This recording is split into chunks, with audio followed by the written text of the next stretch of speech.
An empty bed, a dying fire, and a question no one dares to answer. Welcome to Rust Evidence. I am your host, Silas Wren. I love seeing our mystery circle grow. Tell me where you're listening from today. Your comments keep these stories alive. Now let's begin.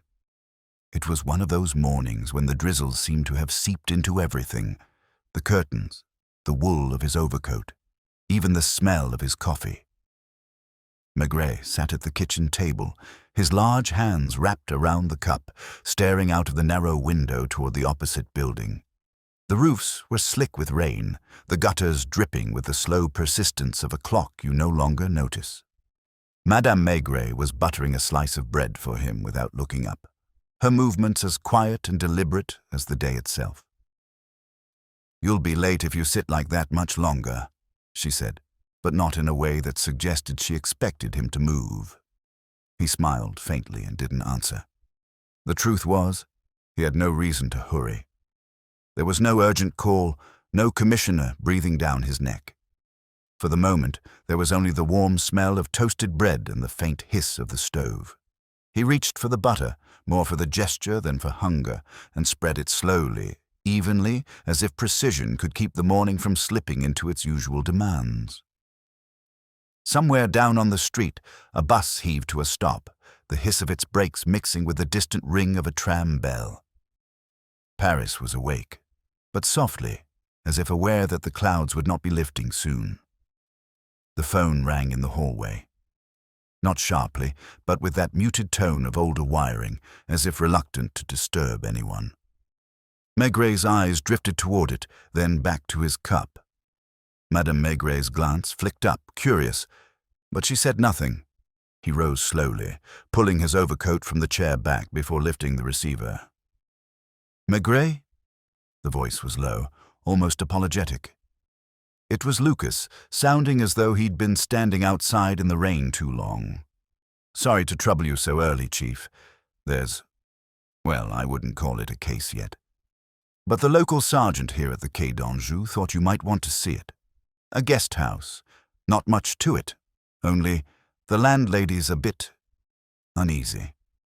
Maigret grunted, shifting the receiver to his other hand.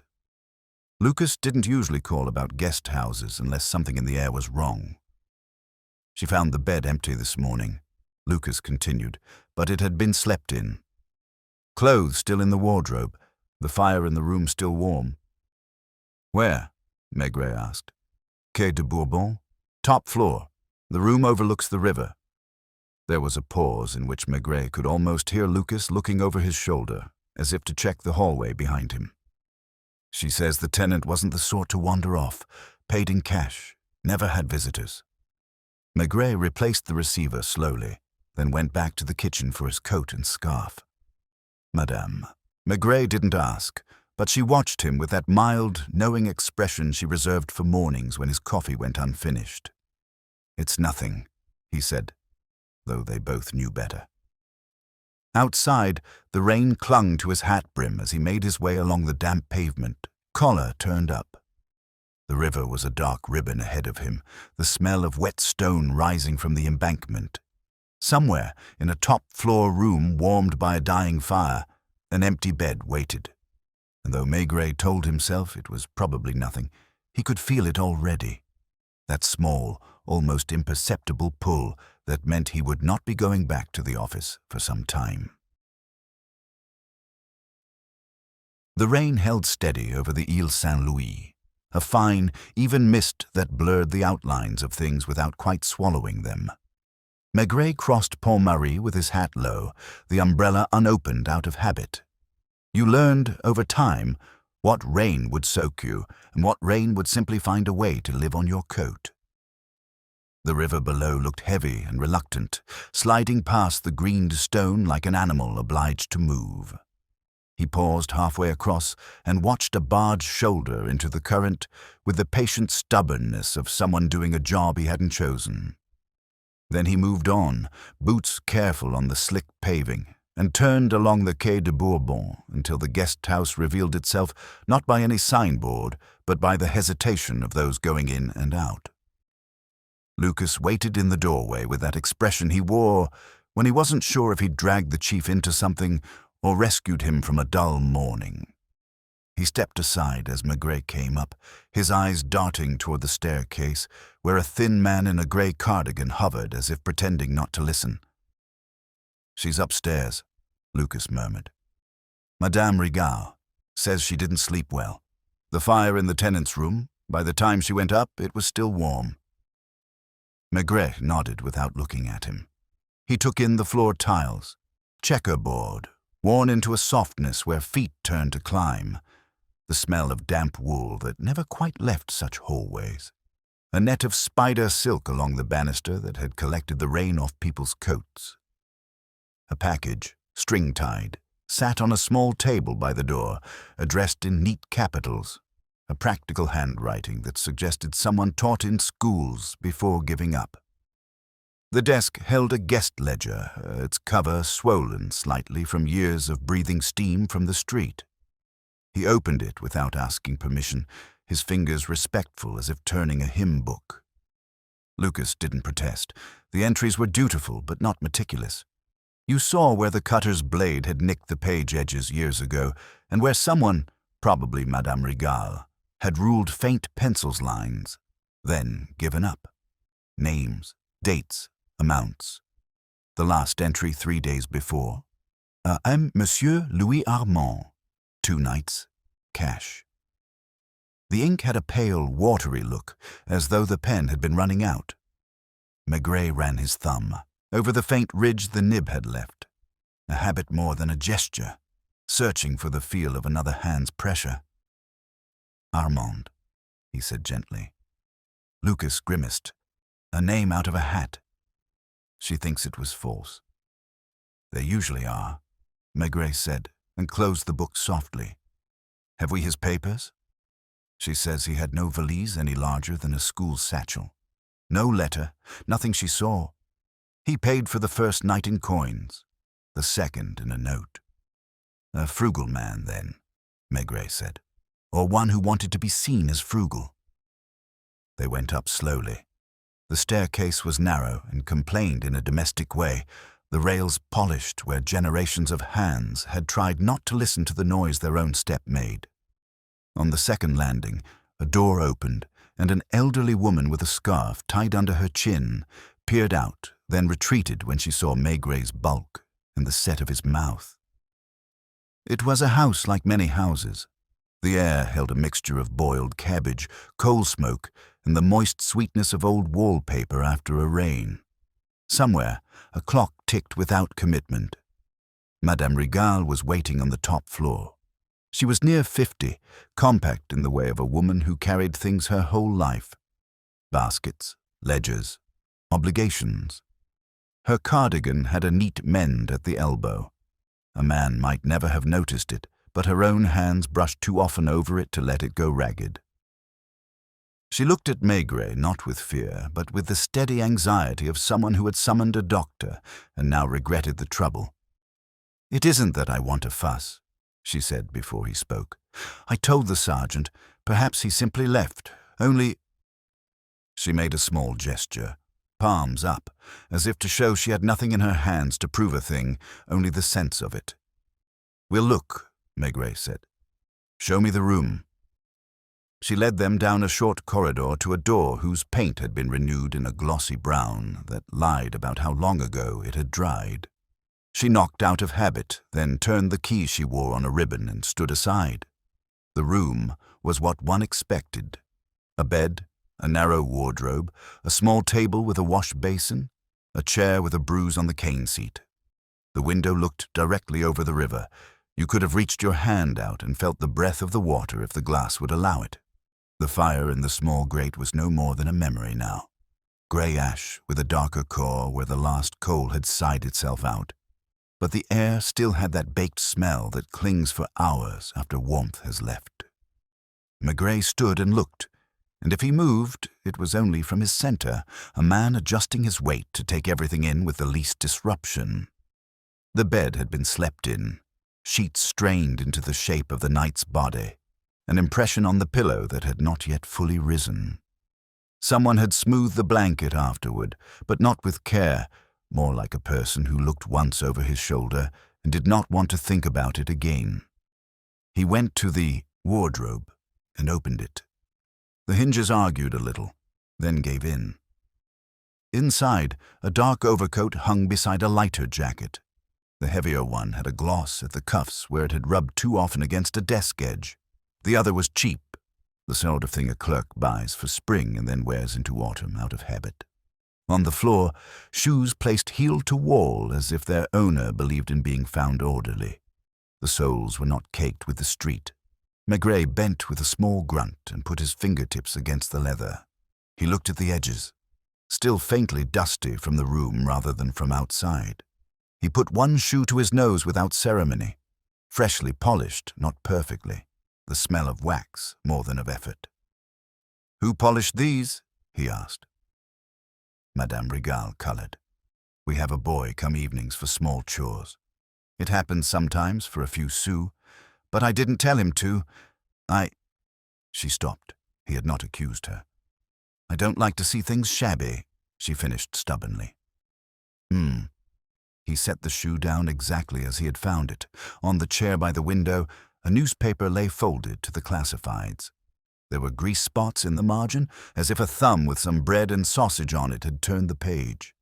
He picked it up and looked at the date. Day before yesterday, a circle in pencil around a room to let in the Rue du Chemin Vert. Modest rent, no questions. "No glasses," Lucas said softly, a habitually of his to notice what wasn't there. He meant spectacles. There was no case, no smears on the wash-basin mirror. "Toothbrush," said Maigret, and the landlady moved almost guiltily to a chipped glass on the table where the brush stood like a little soldier. The bristles were splayed and dry. The bowl of the basin had a fevered ring around the drain, but no trace of fresh water had troubled it since the previous night. The towel was damp, yes, but old damp, the kind that lingers in cheap linen days after it's been washed. It did not tell him that someone had used it this morning. He turned to the window and touched the sill.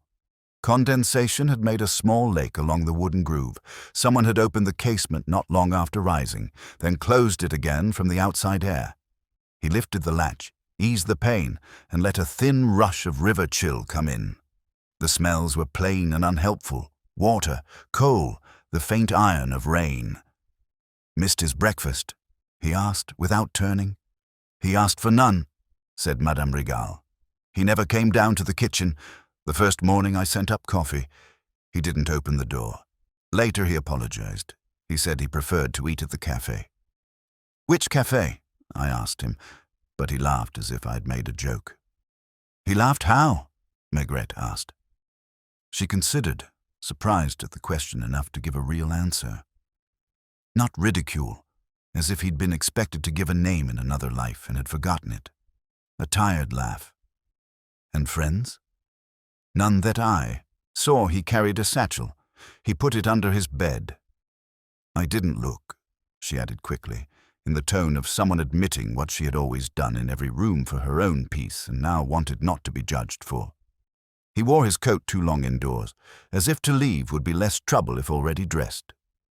Maigret crouched and peered beneath the bed. Dust, a matchbook from somewhere across the river with the corners bent, and the faint outline where a satchel had indeed rested. He did not reach, but he looked at the matchbook without opening it. There were 2 matches torn away.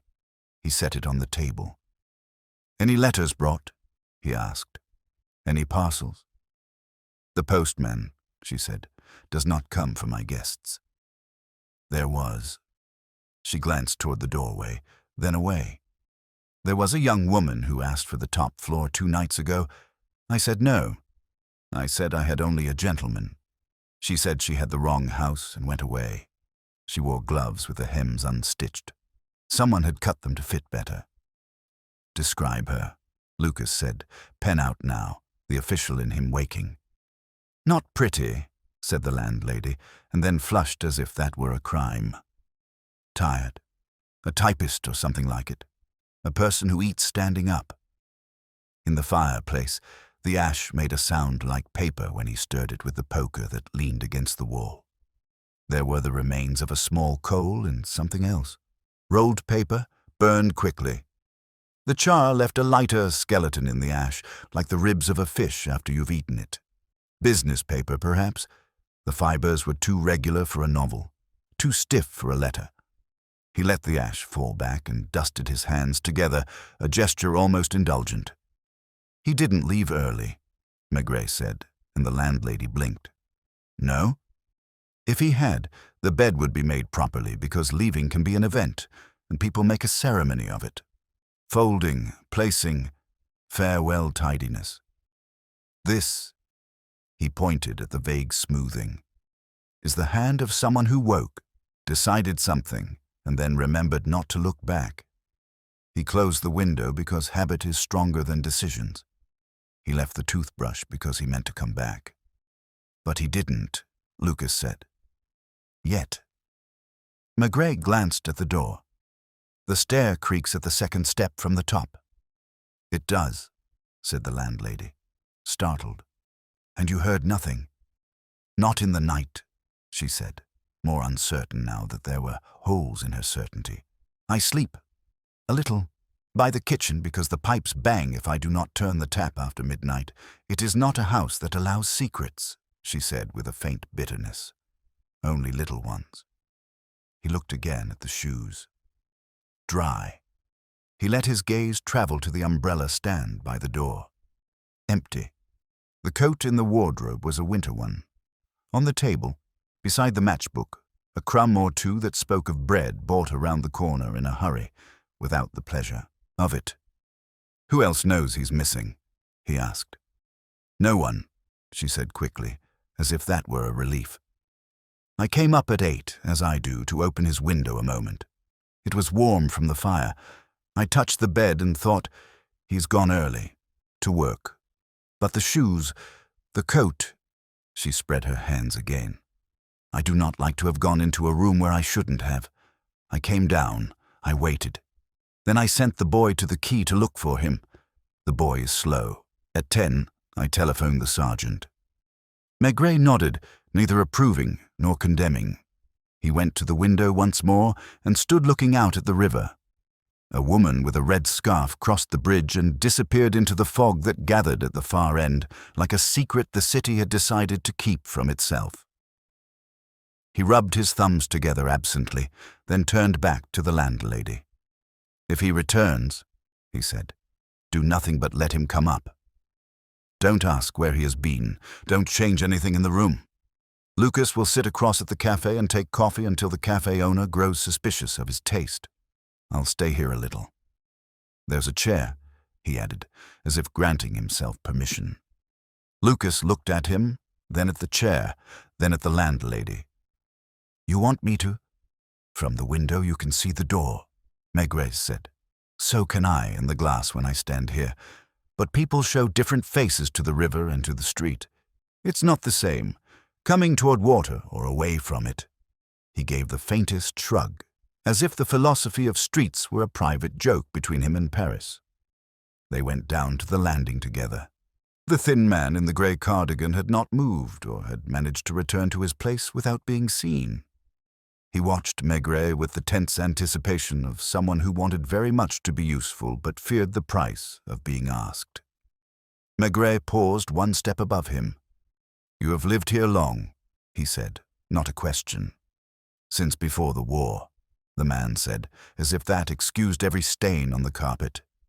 He walked softly, he added, and looked ashamed at the betrayal. The one on the top floor, softer than the others. Soft shoes, then, said Maigret. Or soft conscience. The man swallowed and went back into his room, the door closing with that gentle, padded sound old wood makes when it has been closing a lifetime. And you, madame, Maigret said to the landlady, you will keep the key to the matchbox. Don't touch it. Don't let the boy polish anything else. Tell him it's the police that require shabbiness. His mouth tilted, almost amused at his own instruction, and she gave a breath that might have been the beginning of a laugh if it had had permission.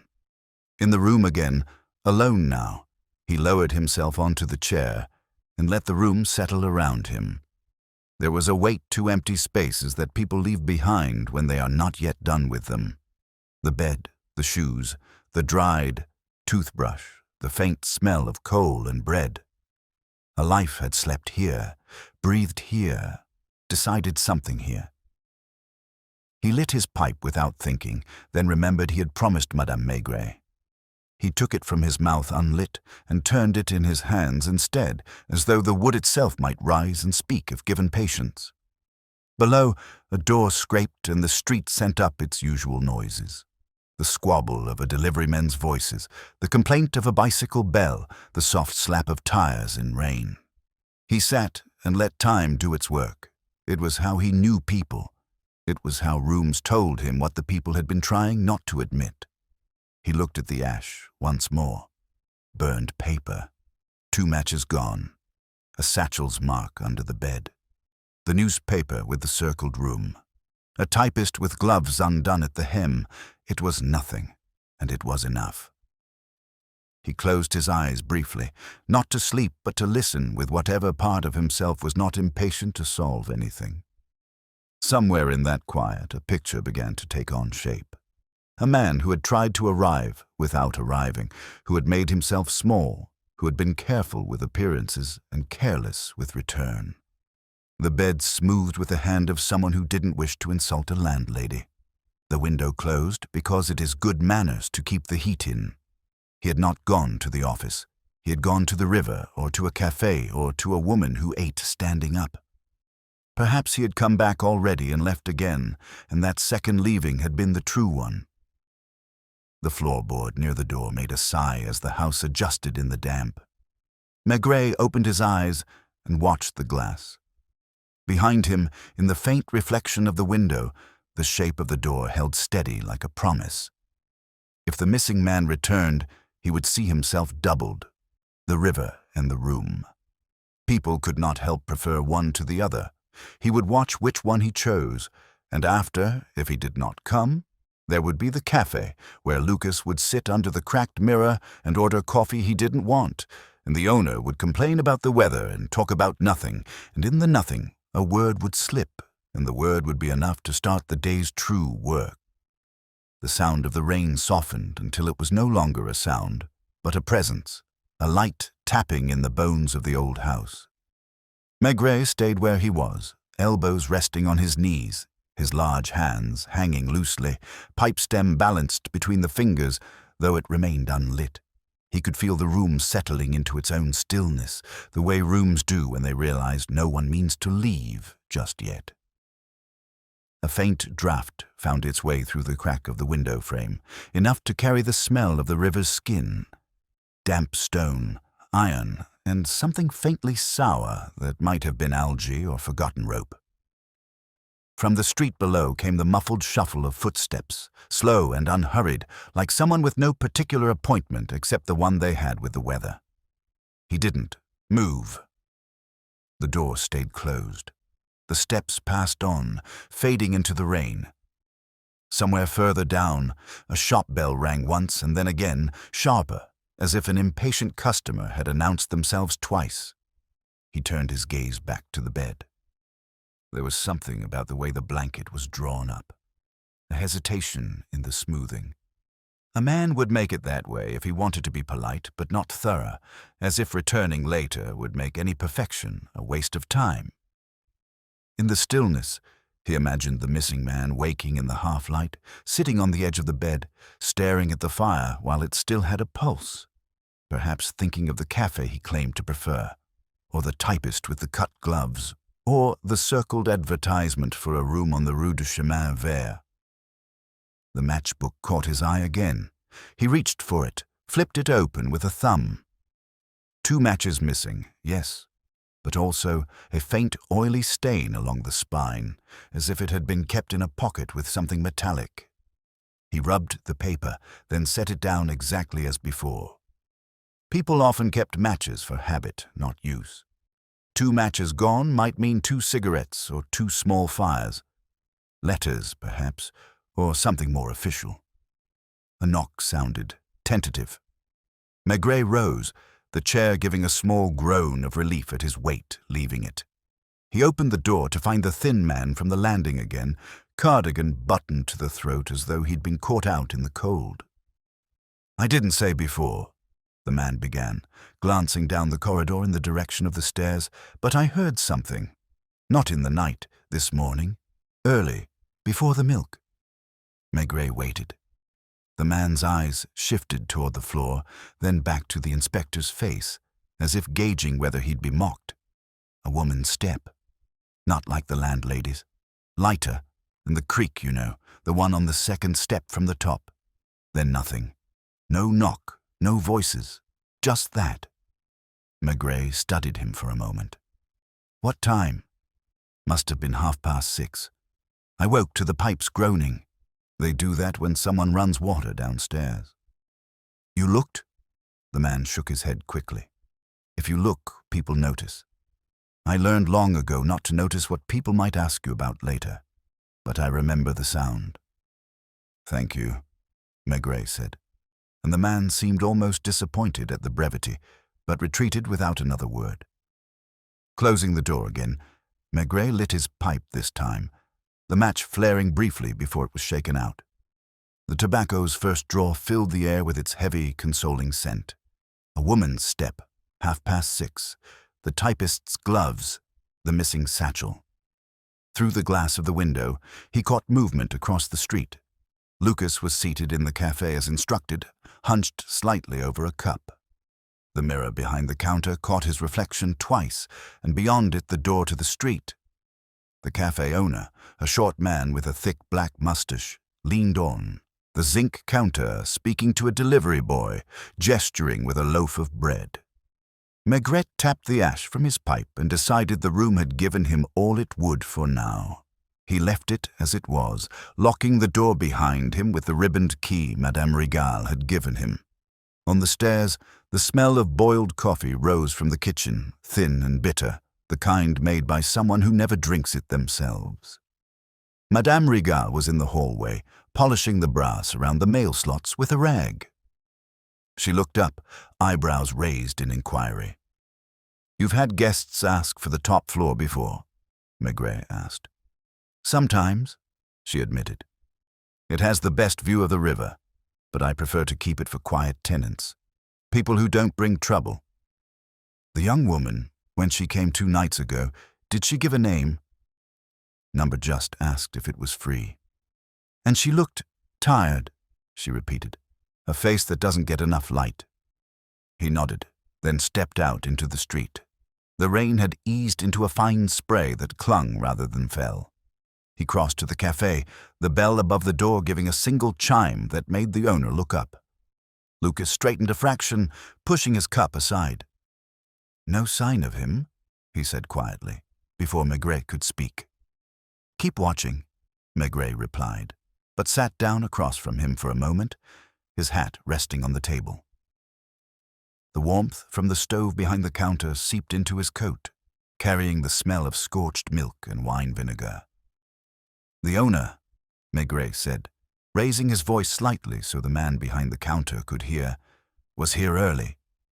"Every morning," the proprietor said, wiping his hands on a towel.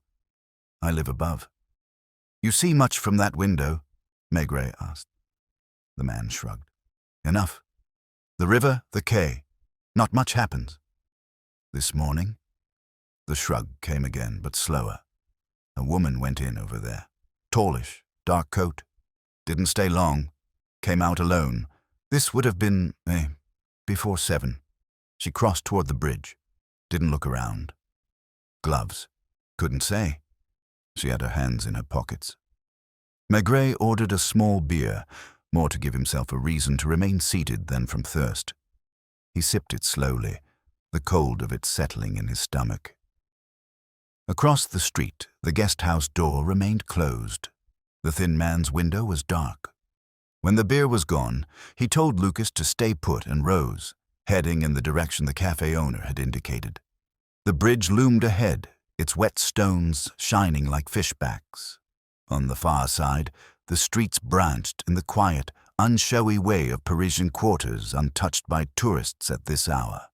He walked slowly, glancing into shop windows, noting reflections rather than displays. Somewhere here, the woman might have turned. Somewhere here, a typist might live, gloves cut at the hem for a better fit. He stopped at a tobacconist's, bought a packet of his usual, and, while the change was counted, asked, "A woman in a dark coat came past early this morning." The shopkeeper frowned in thought. "Perhaps. There's a cafe 2 streets over, where the girls from the offices take their breakfast. She might have gone there. They go early, before the bosses." He followed the directions, found the cafe in question, a narrow place with fogged windows and a counter crowded with cups, plates, and elbows. Inside, the air was thick with steam and conversation. He stood just inside the door, scanning the faces, but no one looked up with recognition or alarm. Still, at one table near the back, a woman sat alone, her typewriter case on the chair beside her, gloves folded on top. The stitching along the edge had indeed been unpicked. Maigret approached, removing his hat politely. "May I?"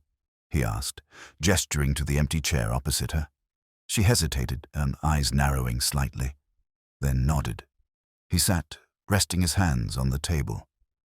"You came to the Quai de Bourbon 2 nights ago," he said, not accusing, just stating. "You asked for the top floor."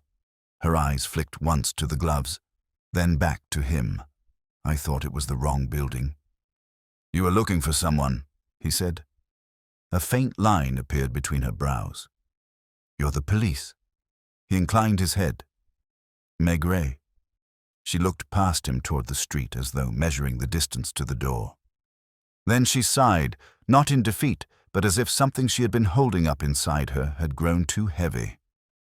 "He owed me money," she said quietly. "Not much, but more than I could afford to lose. I thought he'd gone there to hide. I was wrong." "His name?" She hesitated. "He called himself Louis. But that's not... No, I never believed that was his real name. And this morning..." She glanced down. "I went there early. I thought perhaps he would be leaving and I could..." She shook her head. "But the landlady didn't see me. I didn't knock. I heard a sound inside, then nothing." "What sound?" "A drawer, quickly shut, like someone hiding something." Maigret studied her for a long moment, his eyes resting not on her face, but on her hands, where the fingertips were reddened from cold and the nails bitten short. Then he rose, placing a card from his wallet on the table. "If you think of anything else," he said, "anything at all, you will call me." She nodded, though without promise, and he left her there, the gloves untouched on the typewriter case. Back at the Quai de Bourbon, Lucas was still in the cafe. The guest house door had not opened. The rain had returned, fine and steady. Maigret went up to the room again, unlocked the door, and this time went directly to the bed. He pulled it back enough to see the mattress seam. His fingers found the edge of a sheet of paper, folded small, wedged deep. He eased it out, unfolding it slowly. On it was an address, Rue du Chemin Vert, the same as in the circled advertisement, and a time, 8 o'clock, underlined twice. It was nearly that now.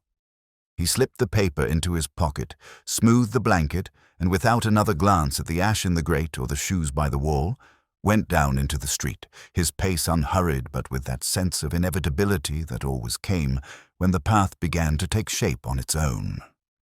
The Rue du Chemin Vert took its name too seriously. It seemed to be mostly grey, a narrow ribbon where shutters seldom opened before noon and the cobbles remembered more feet than wheels.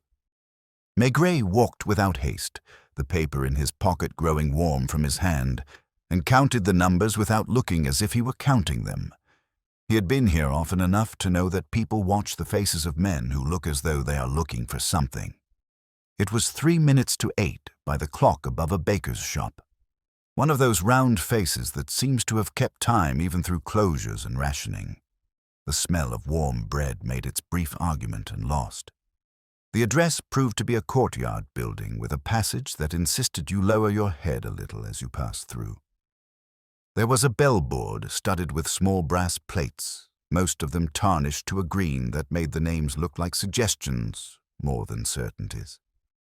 The concierge's lodge sat just inside, behind a window whose curtain had seen too much steam. He paused there until the curtain twitched and a face appeared, the sort that has, over the years, learned two expressions and uses neither willingly. "Oui?" the woman said, not opening the door yet. "Police," he said, without showing anything. He didn't carry the habit of papers like a shield. When you have the weight of authority, the voice does what cards might not. The door opened with a scrape. She was small and neatly arranged, but the neatness was embattled. A scarf tied to hide hair that misbehaved, an apron that had once been white. Her hands were red from water. "You're early," she said. "For what?" "For the man who is coming at 8, she replied, with the distinct pleasure of someone believing she has caught the police out in ignorance. Then she frowned. "Are you him?" "I am never the man who is coming," Maigret said, and the corner of her mouth relented a fraction. "Who is expected?" She looked past him at the wet street as if the answer might be standing there. "He rented a room yesterday afternoon," she said. "Said he would come this morning to pay for the week. I gave him the key to look, and he gave it back and said he would return. 8 o'clock. He said it twice." She put emphasis on the number as though it were a person's name. "What did he look like?" She lifted a shoulder. "Respectable. The kind who takes off his hat when he speaks to a woman, but not from conviction. A moustache that wants to be more important than the man." "And his name?" She hesitated, then rolled the word in her mouth before giving it up. "Armand, but if you ask me, he had others." She leaned forward a little. "He said he worked at the market, but his hands—" She showed her own, palms up, fissured by soap and cold. "No." "Which room?" "3rd floor back. It looks over the court. The fire drawers, which is something. He liked that." Her eyes shifted to Maigret's face and then away, a quick measuring. "He said it would be quiet. He said he needed quiet." "Can one need quiet and not be given it?" Maigret asked, and her laugh came out as a sound like a broom striking tile. He climbed slowly. On the first landing, a door stood ajar to a studio where a man dabbed at a canvas without believing it would improve. On the second, a pram occupied the hall as if it paid rent. On the third, the corridor narrowed into a nervous little space with 3 doors. At the end, the window gave on the courtyard, where a line of washed shirts was attempting a flag's courage in the drizzle. The room that matched the keyhole the concierge had described was unlocked. He pushed the door with the backs of his fingers and stood a moment in the threshold. The fire had indeed been laid in the small grate, but not lit. A bed, iron-framed.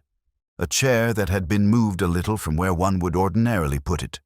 A table on which a tumbler sat, upended to dry, leaving a round wet tattoo under it. The window had a pair of fug from last night's damp and the day's indifference. It was a room prepared for living in, not yet lived in. He moved inside, closed the door gently, and let his attention touch things the way a caretaker's might. On the table, beside the glass, a note lay under a paperweight as if the writer mistrusted drafts.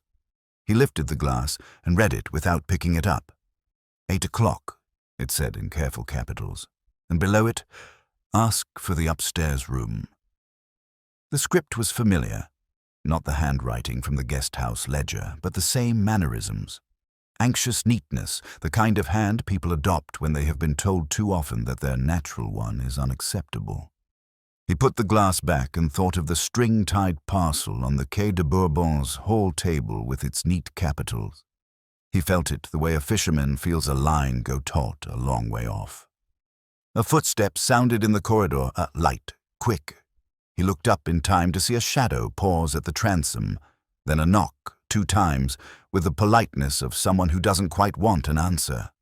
"Entrez," he said, standing away from the table. The door opened and the typist came in, the gloves in her hand now, the stitches at the hem more ragged from attention. She seemed surprised to find him and recovered from it with the speed of someone used to life not letting her keep anything she anticipates. "You," she said. "Yes," said Maigret. They looked at each other without courtesy for a breath. Her eyes were clearer in the morning light than they had been in the cafe, but there was still the tiredness at the edges, like smoke along a ceiling after a candle's been snuffed. "I shouldn't be here," she said. "Probably not," he agreed. She closed the door behind her, then opened it again and left it ajar. "I won't be in a room with a man and a closed door," she said, and there was no drama in it, only a rule. "Good," said Maigret, as if it had been his preference too. "He was to meet you at 8. Her hands tightened on the gloves until the seams made a small sound. "He was to pay me," she said, "for the typewriting. He wanted a statement drawn as if from a company, for the market people. He said he couldn't write it himself. He said his hand was too—" She gestured vaguely. "I did it. I brought it to him last night. He said this morning. Did you give him a copy?" She shook her head and reached into the pocket of her coat. She withdrew a folded sheet and held it without offering it. "If I give you this, I don't get paid." "You won't be paid if he doesn't come," Maigret said. "If you give it to me, perhaps he will decide to want to be found. People have their reasons." She studied his face as if deciding whether he was the sort of man who made jokes at the poor. Finding no sign of it, she let the paper go. He unfolded it.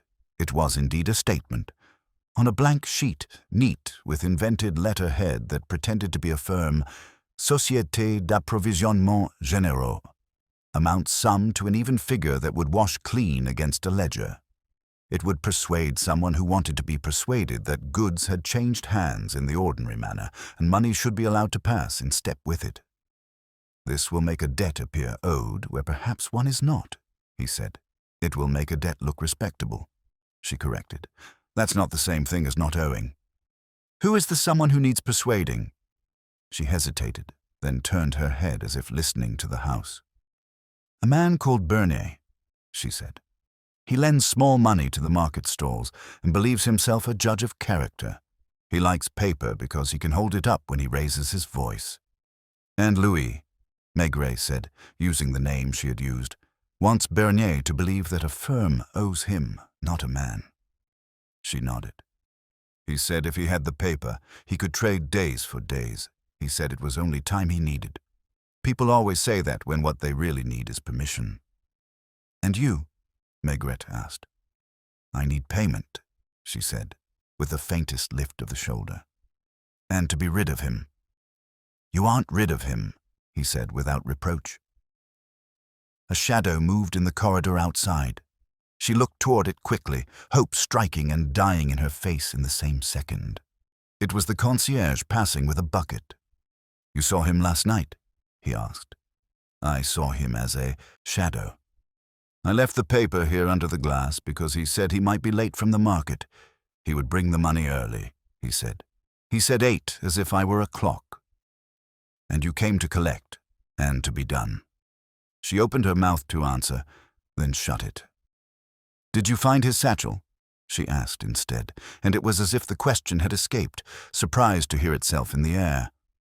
"In the guest house there is a mark where one sat," he said, "under the bed. It had a blue strap," she said. "He was proud of it, as if it proved he was someone. Men have such things they think prove that. I remember thinking the strap would break before the man did." She gave a small, embarrassed laugh at her own thought and covered it by smoothing the gloves. A bell rang somewhere below, the sound carrying up the shaft of the stair, like a note dropped into a well. They both listened. In houses like this, bells meant arrival or departure, and the rumor of both ran ahead of the person. The concierge appeared again in the doorway and scowled at the open door. "I don't like meetings in rooms," she announced to the air. "We prefer the same thing," Maigret said. She sniffed, unconvinced, then added grudgingly, "There was a man in the courtyard just now." He looked up and then away. He had a hat like a lid. I don't like hats that hide ears. Did he come in? Number. He waited as if the rain might decide for him and then left. I don't like men who let the weather choose. Maigret tucked the typed sheet back into its fold and considered. 8 o'clock had come and was almost gone. The neat capitals, the false company, the room prepared and not used, the fire laid and unlit, the typist who wanted to be rid of a debt and of the man who owed it, Bernier who would accept a fiction if it allowed him to shout later.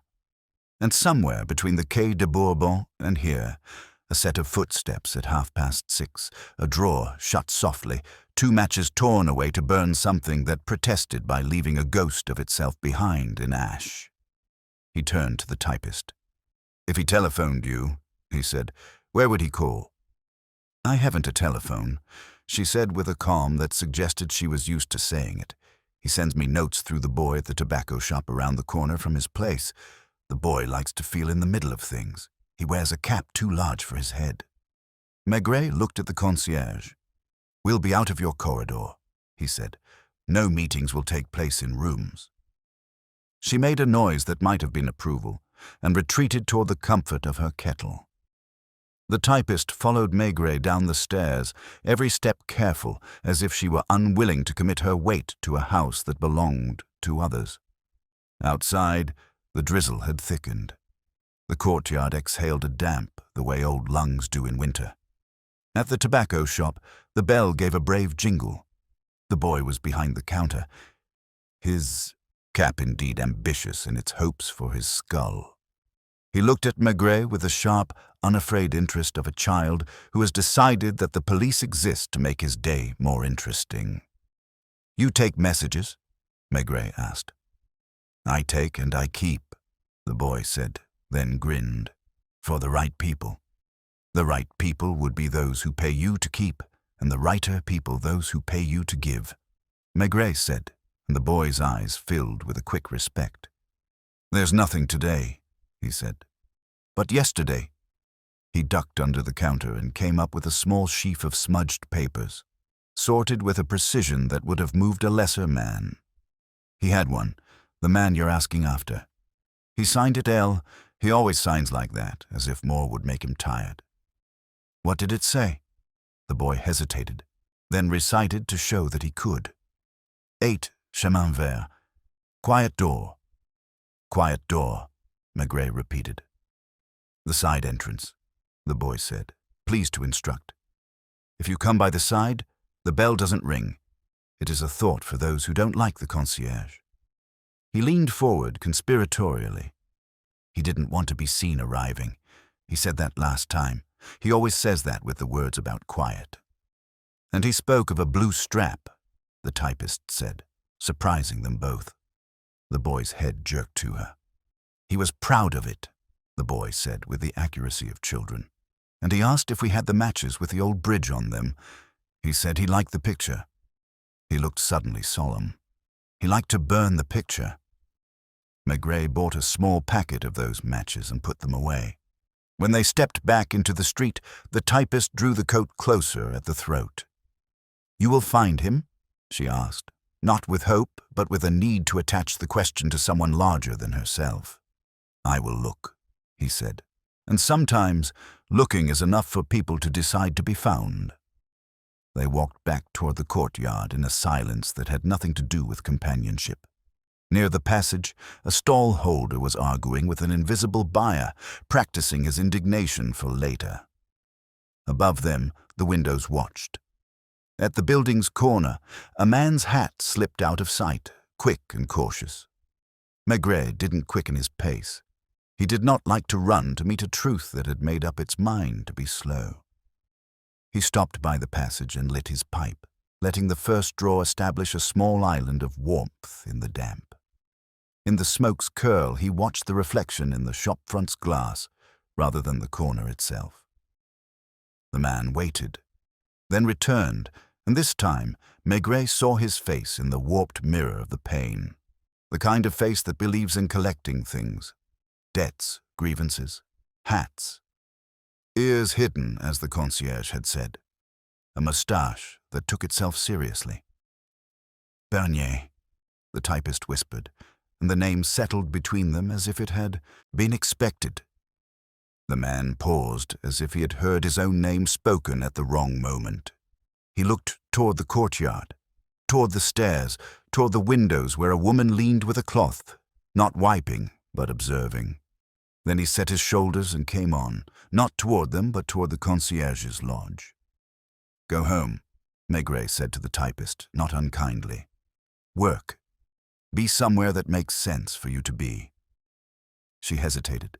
What if he comes? If he comes, he will follow the same habits. He will circle.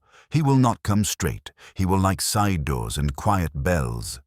That is a way of saying he wishes not to be caught by his own life. It catches such people anyway.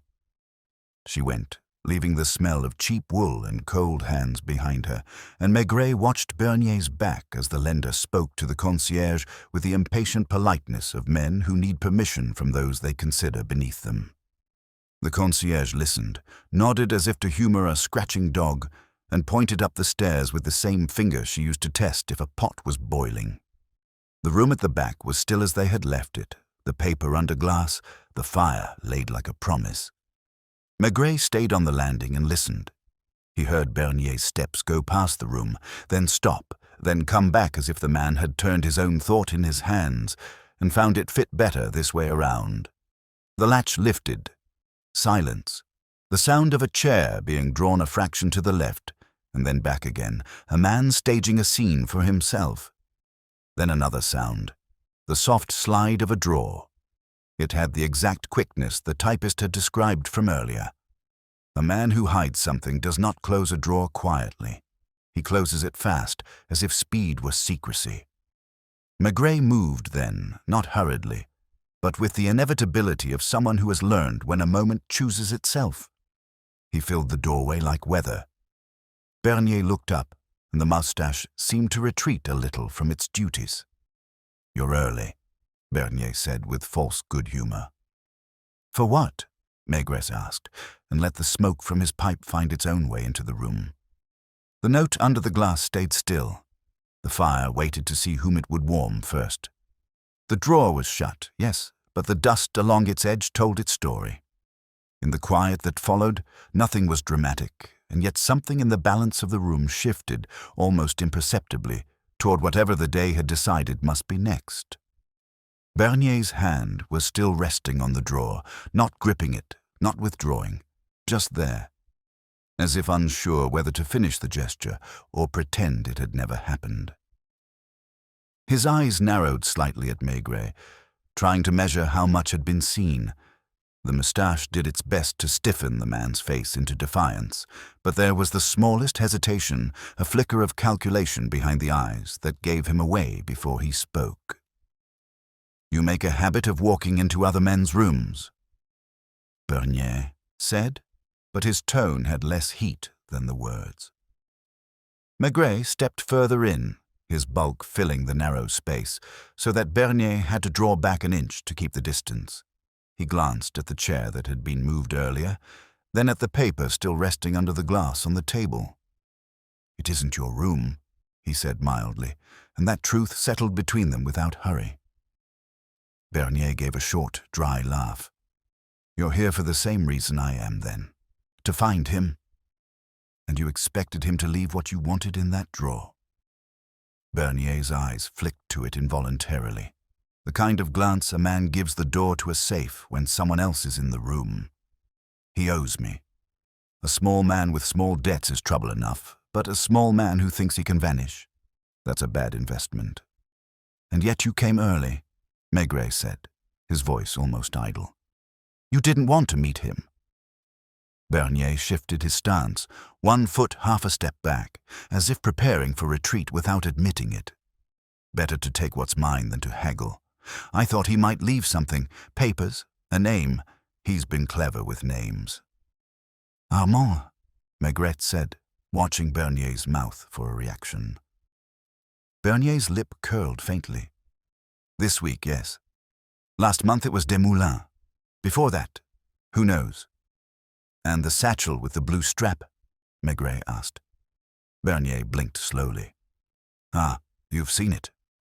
He smiled then, a dry twist of the lips that didn't reach his eyes. He carried it like a priest carries the host. Never let it out of reach. What was in it? Bernier spread his hands in mock ignorance. If I knew, I wouldn't be here looking in drawers, would I? Maigret moved closer to the table and placed his hat on it, a deliberate act that claimed the space. He looked at the note under the glass again, then at the fire, unlit but ready. Why did you lend to him? The question seemed to catch Bernier off guard. Because he asked, he said, with the simple arrogance of a man who believes his trade needs no further explanation. And because he had something to sell, promises, papers, the appearance of knowing the right people. It was enough to make a man think he could get his money back. But now you don't think so. Bernier's eyes hardened. Now I think he's run, and when men run from me, they usually end up worse for it. The silence that followed was not empty. It was thick with the sense that each man was measuring the other's capacity for patience. Maigret finally picked up his hat again, but not before letting his gaze rest on Bernier's hands, which were clean in a way that suggested effort. Scrubbed, perhaps, before coming here. You'll leave the room as it is, Maigret said quietly, and you'll tell me where you last saw him. Bernier hesitated, then gave a small shrug. Yesterday afternoon, at the market near the covered stalls. He was speaking to a man I didn't know, a tall fellow with a limp. They broke off when they saw me. He left by the side street. Did he have the satchel? Bernier's eyes narrowed again. Always. Maigret stepped aside just enough to let Bernier pass. If you find him first, he said, you'll tell me before you do anything else. Bernier gave that dry smile again, the kind that meant agreement was possible but compliance was not promised, and left without another word. Alone again, Maigret sat in the chair Bernier had moved, feeling the faint warmth left in the wood from the man's brief presence. He looked once more at the drawer. The dust along its edge had been disturbed in a straight, sharp line. He opened it, not quickly, but with the unhurried certainty of someone entitled to. Inside was little, a chipped pencil, a few coins, and under them a scrap of paper torn from something larger. He lifted it out carefully. It was a fragment of an envelope, the postmark blurred, but the tail end of a street name still legible. Nul d'Anjou. The Quai d'Anjou was just around the bend of the river from the guest house on the Quai de Bourbon. A man could walk it in minutes, avoiding the bridges, keeping the water close on one side, and a man who wanted to be unseen could slip between the two without ever crossing a busy street. He folded the scrap into his wallet and replaced everything else in the drawer exactly as it had been. When he left the room, the corridor was empty except for the faint smell of coal smoke drifting up from below. The concierge was in her lodge, pretending to read a newspaper while her ears strained for the sound of him descending. "Bernier has left?" Maigret asked. She nodded, went out like a man leaving a bill unpaid. Outside, the drizzle had settled into a light but steady rain, the sort that stayed with you, weaving into your clothes and hair. Maigret walked toward the Quai d'Anjou, his steps unhurried, pausing now and then to look into the shop fronts as if he had no destination. The river moved beside him, dark and slow, carrying bits of wood and the odd paper scrap along its surface. The quay was quiet at this hour, the sound of the rain on the cobbles louder than any footsteps. He passed the narrow mouths of side streets, each one offering a glimpse of shuttered doors and glistening walls. At the far end, near an old archway that had once been part of the city wall, he stopped. There, in the shelter of the arch, was a small door, unpainted and swollen from years of damp. It had no bell, no number, just a worn brass knob and a keyhole that looked as though it had been turned often but not recently. He tried the handle. Locked. But the lock was old, the kind that yielded to any key of similar age if turned with the right persuasion. He stood for a long moment, pipe in hand, the smell of the river mixing with the tobacco in the bowl. Then he stepped back, letting the rain darken his coat again, and walked on. At the corner, a small cafe huddled under a striped awning, its single window fogged. Inside, a few men sat over coffee, their coats steaming faintly. Maigret entered, ordered a calvados, and took a seat where he could watch the archway through the window's blur. He drank slowly, letting the heat work its way into him. An hour passed. The rain eased, then began again. At last, a figure appeared under the arch. A man in a dark coat, hat low, moving with the caution of someone who wants to believe he is unobserved. He produced a key, opened the small door, and slipped inside. The door closed without a sound.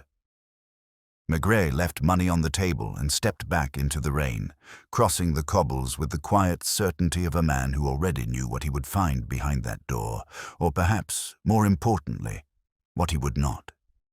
He tried the handle again. This time, it yielded. Inside, the air was warmer, with a faint tang of oil and paper. A narrow hall led to a single room, lit dimly by the grey light from a high window. On a table against the wall sat the blue-strapped satchel. It was closed, but not locked. He stood over it for a long moment before opening it.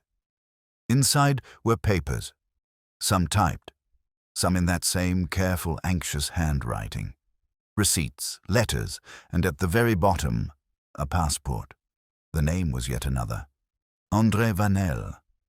The photograph showed the man described by Madame Rigal, by the typist, and even grudgingly by Bernier. There was no sign of the man himself, no coat on the peg, no damp shoes by the wall. The satchel was heavy, but not with anything valuable to sell.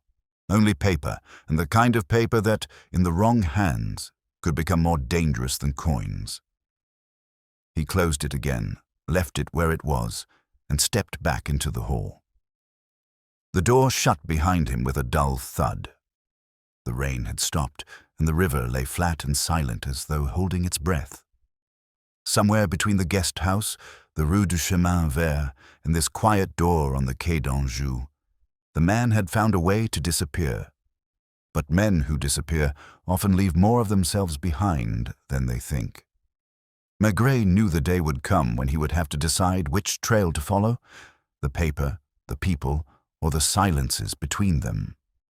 For now, he turned back toward the Quai de Bourbon, where the empty bed beside the cold fire still waited to tell him the rest. The rain had taken a breath by the time he came back onto the Quai de Bourbon, the air thinner, the river showing a dull pewter instead of ink. Through the cafe window, Lucas's shoulders made a familiar shape, one of those Paris silhouettes you can read the weather by. Maigret crossed without looking as if he meant to, and the bell complained softly over his head.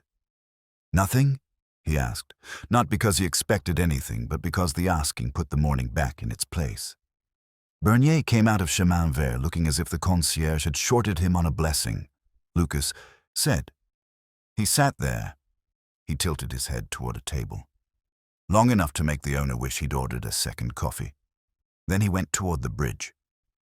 No sign of our man. Maigret nodded and went on up to the top floor. The small ribboned key felt more like a favor than authority. Inside, the room was just as he had left it, which was the first thing to notice. When rooms are waiting, they grow fussy in small ways.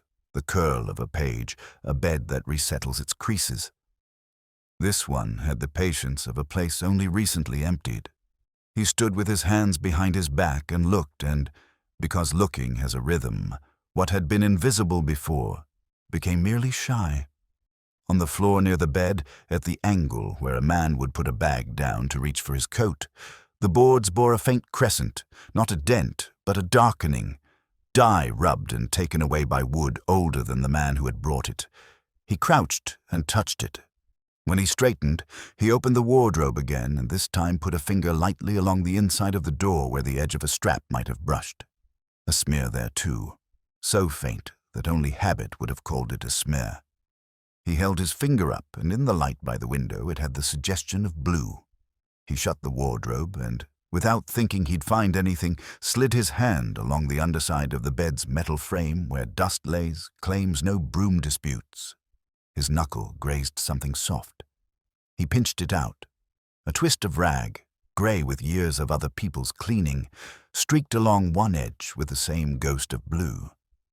He set it on the washstand as one sets down a thing that might tell the truth if not surprised. The house gave a small shiver as the kitchen below opened its window to dump water. He heard the boys run on the stairs. Children run differently when there are police in a house. They turn a landing into a stage, and then a quick knock. "You said not to polish." The boy stood in the doorway, cap too big, eyes at attention. "But I remembered a thing. The gentleman, the one who slept here, he asked me for a rag 2 nights ago. I kept the other one." He dug in his pocket and brought out a folded scrap. It had that same pale bruise of blue. "Why 2?" Maigret asked. He rubbed, then made a face and asked for another. He said the color was cheap as promises. I thought that was funny. The boy's grin flickered, then rose obediently into pride when Maigret did not scold him for it. "You kept the rag." "I keep lots of things. It makes the world come back when you need it." He looked at the washstand. "That one's mine too." Maigret gave him a coin not equal to the boy's ambition but respectful of his economy. When the door closed, he took out his handkerchief and rubbed once at the faint crescent on the floor. The smear insisted on being old and new at the same time. Dye will do that. Announce itself and then linger like a rumor. He put the handkerchief away and glanced at the matchbook on the table. The picture of the old bridge printed in ink that loved to leave itself on fingers. 2 matches gone. He pictured the man, impatient at what the dye had done to his strap, striking a match to see it, burning the end to tidy the threads. The second match for the paper in the grate. Or for a pipe, if a man needed smoke to think. He opened the drawer he had already opened, knowing there would be nothing more than what he had already seen, and was rewarded with nothing. Sometimes it was good for a room to deny you. It made you humbler before the things people forget to hide. On his way down, he met Madame Rigal, coming up with a tray and a glass bell over a heel of butter and a curl of ham. France does not let modesty confuse it about breakfast. "For Monsieur Lucas," she said. "He doesn't want, but watching men always end up hungry."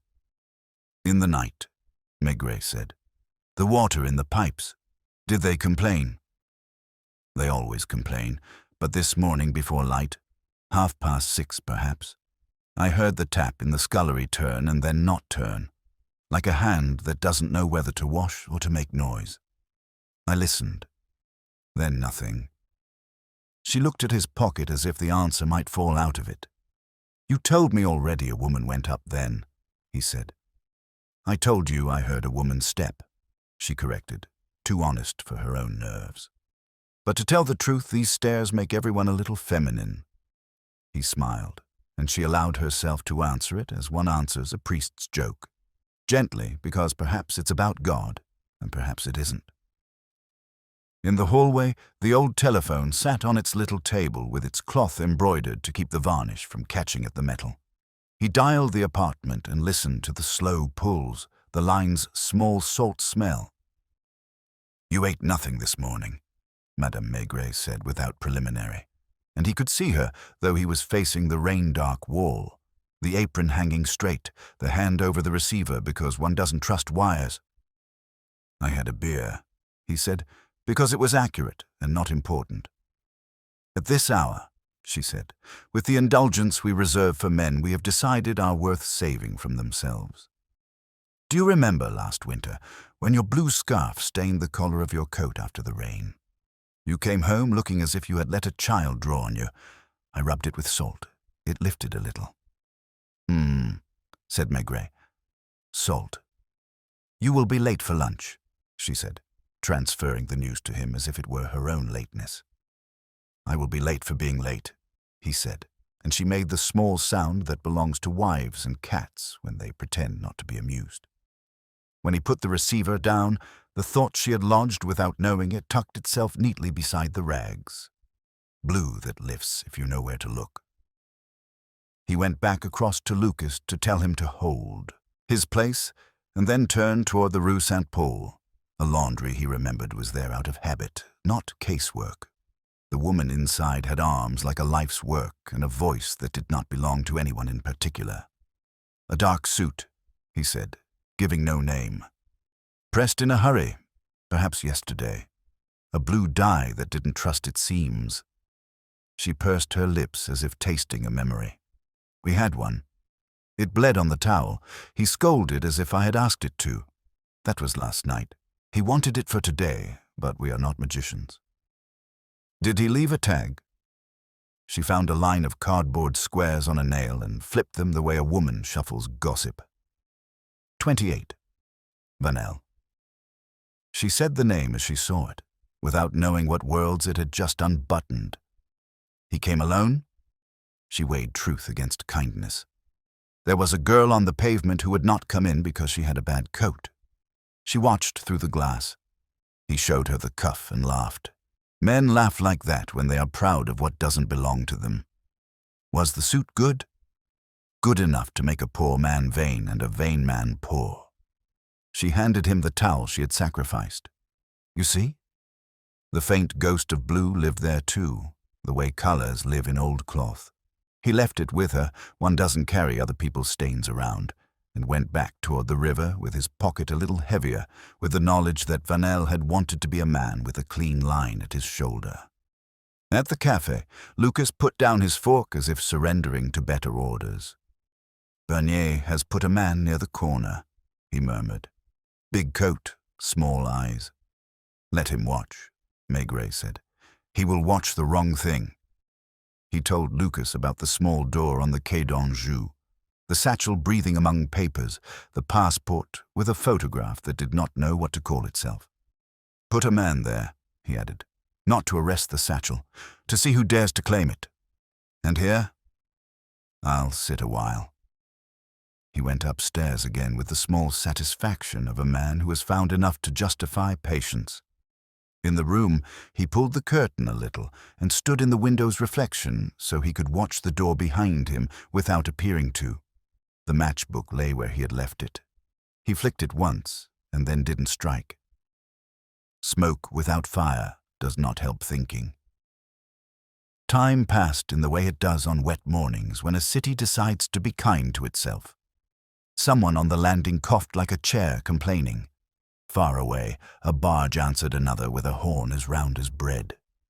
He watched the glass for the door's ghost to move and thought of the handwriting. Careful, anxious, the neat capitals on the parcel in the hall that had not been sent. The not-quite lie of a man who told a concierge he needed quiet and then brought 3 names to argue with that quiet. A shadow crossed the window's faint mirror. He didn't turn. A soft step. On the second stair, the one that gave itself away, then the pause of someone listening to their own caution. The key turned. No, not a key. The careful scrape of metal that belonged to a hand that had taught itself to open things that didn't belong to it. A thin man in a grey cardigan slid inside, and for a second the shape did not make sense. Then it did. The neighbor from the landing, the one with the face used to learning 2 expressions and performing neither. He closed the door as though not to, and stood with his back to it, breathing as if the air were a task. He did not see Maigret in the glass at once, because when we go where we shouldn't, we stop seeing rooms and see only the drawer we have promised ourselves not to touch.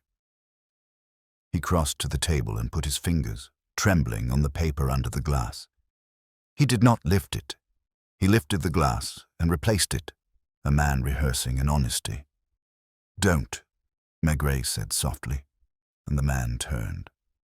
His face crumpled without tears, as men's faces do when they are caught in their own smallness. He made to smile and could not. I thought, he began. I heard you were gone. The landlady said, no, she said nothing. I saw her look at the clock and I thought, what did you think to find? Maigret asked, not moving. Money. A letter with your name on an end of a kindness. The rest of a life cut neatly so you could take a piece without anyone noticing? The man swallowed. Only, my rent is late. There is a winter that won't leave. He promised to pay me for watching nights. I watched. He didn't pay. I told myself that if there was paper with my name, but there isn't. There never is. Sit, Maigret said. The man sat on the edge of the bed as if told to wait for the doctor. When did he ask you to watch? Nights when he did not come. If anyone comes, Bernier, a tall man with a leg, he said. Tell me in the morning. He gave me a franc once, and then the gloved girl gave me 50 centimes out of her own, I think. She said not to tell him. What did you tell him? Nothing that helped him. I'm not good at knowing what helps men who are not me. Maigret took out his pipe again and didn't light it. What did you see at 6:30? The man's mouth twitched toward relief at having something exact to give. He came back, the one you want. Soft, yes, but the stairs speak when men carry more than themselves. He went in. A minute, 2, a drawer, then out. He put. The man's gaze slipped to the bed and then away. He put the bag here, only for a moment, to look in his pocket for the thing that opens the door. It made a mark. He left. After, the girl came. She leaned against the door. She had the look of someone who is deciding not to cry because crying is too expensive. You went in then? No. Not then. His hands opened helplessly. Only now. I wanted to see if there was... He took a breath that rattled. He said he would pay me last night. He said 8. 8 is a number that sounds like it will keep its promise. It doesn't. Down on the quay, a car splashed and stopped. Men's voices, one too sure. Maigret went to the window and saw Bernier's small-eyed man smoking as if the cigarette could keep time from choosing. In the glass, he could see his own hat brim and the thin man's folded shoulders on the bed. He thought of Madame Maigret's salt, of dye that lifts if you persuade it, of the towel at the laundry, of blue that tells on itself. You'll go home, he said to the neighbor. You'll not wait in the corridor to be useful. No more uses today.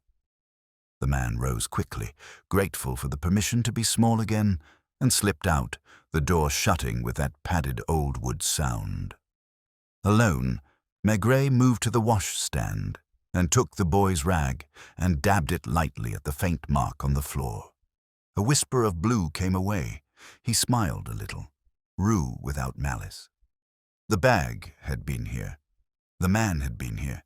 Nothing about that wanted to be dramatic, and yet it moved the morning forward by the width of a hair. He went down to Lucas to leave him the pieces. The laundry woman, the rent paid in promises, the neighbor's poor hunger for a name on paper, the side door, the satchel playing house on the Quai d'Anjou. Tell Lognon if he comes sulking to you that this is not his kind of weather, he added. He'll say it wasn't his case to begin with, and then he'll be offended when it turns out to be something he wishes he had. Shall I bring him a scarf? Lucas asked, deadpan, and Maigret let himself be amused. Bring him a mirror, he said, and stepped back into the rain that had begun again with the stubbornness of things that know they can outlast men. He turned his collar up and took the key toward the arch. Somewhere not far away, a man with several names was trying to decide which one would please the day. People like that don't run. They circle until they make themselves dizzy. It was not yet time to stop him, but it was time to be where the circle closes. The key kept its damp promise as Maigret walked toward the arch again, collar up, hands in his pockets, not against the cold, so much as to keep them from deciding too soon. He didn't go straight to the little door. He let himself be a man who had nowhere particular to be and time enough to prove it. Bernier's watcher, heavy in a coat that wanted to be more important than the man inside it, smoked as if the cigarette were his alibi. Lucas had left a plain-clothes man where the key bent, the sort who could pass for a presence rather than a person. The river lay stubborn and grey, hoarding the light. He didn't knock. He didn't need the satchel again. Objects talk too much if you keep asking them the same question. Instead, he turned back along the wall to the guest house on Quai de Bourbon and climbed, not quickly. The top room, the smell of coal and damp sheet had thinned to a mood. The matchbook lay where he'd left it, the old bridge on the cover drawn with the sort of pride that belongs to men and archers. He turned it in his fingers and slid it into his pocket this time. Paris often tells you where to go if you let it keep one small souvenir. On the landing he met Madame Rigal. She had removed her cardigan, which gave her a look of having agreed to the day only provisionally. "He has not returned," she said, as if she were responsible for the insult. "He will do what he always does," Maigret said. "Men who make themselves small keep to their own habits." "And the man with the hat?" she asked, meaning Bernier. "He stains the air." "He's waiting to be seen waiting," Maigret said, and she snorted softly, pleased with the phrasing, though she wouldn't have admitted it. He crossed the bridge on foot, past a woman with a basket of leeks wrapped in yesterday's paper, and a dog that examined the gutter with serious interest. The sign for the place the matchbook came from was modest: Au Vieux Pont, a glass door filmed with breath, a zinc counter softened by elbows. Inside, warmth gathered in the ceiling and dripped back down as fog on the panes. A stove in the corner gave off a heat that promised more than it delivered. The patron looked up and then looked down again in the way of someone who knows the police when they enter and has decided to treat them as a kind of weather. Maigret asked for a beer and took it to a table that could see both the door and the small old mirror that turned the room on itself. He sat and waited, drinking slowly enough to let the taste become irrelevant. After a few minutes, the patron came over with a cloth he didn't really use. "You're not the first to carry that face in here," he said without aggression. "Which face is that?"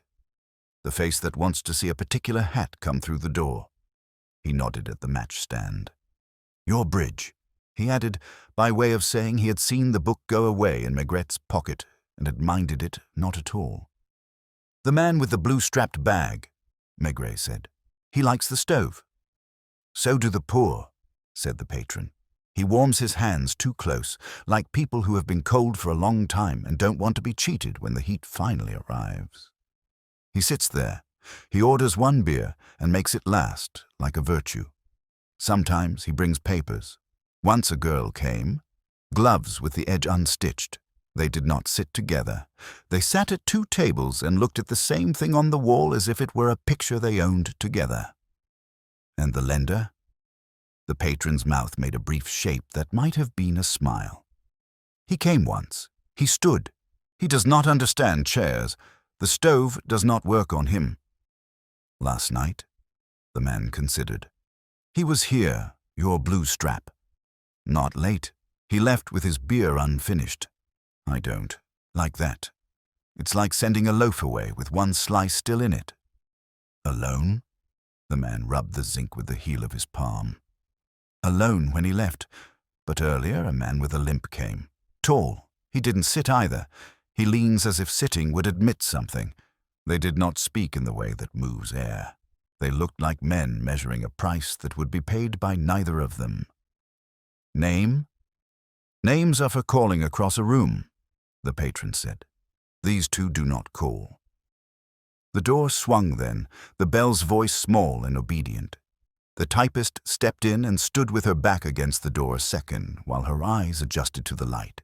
She saw Maigret and didn't pretend she hadn't. She came to his table and put her gloves down. Along the cut hem there was a faint bloom of color, so slight that it might have been invented by shadow if you wanted to spare her. "You said be where it makes sense for me to be," she said. "Work did not want me today. It likes people who pay on time." "Sit," Maigret said, and she took the chair and watched the stove with the look of someone who thinks warmth might change its mind if you watch it too closely. "You were here last night," he added, not quite a question.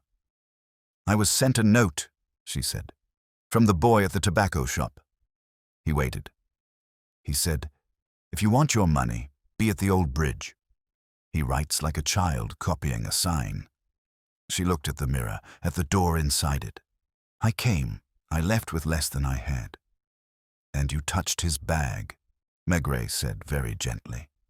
She looked down at the gloves and saw the faint blue as if seeing it for the first time. Her fingers closed over them, and for a second he thought she might begin to rub, to lift what could not be lifted by wishing it.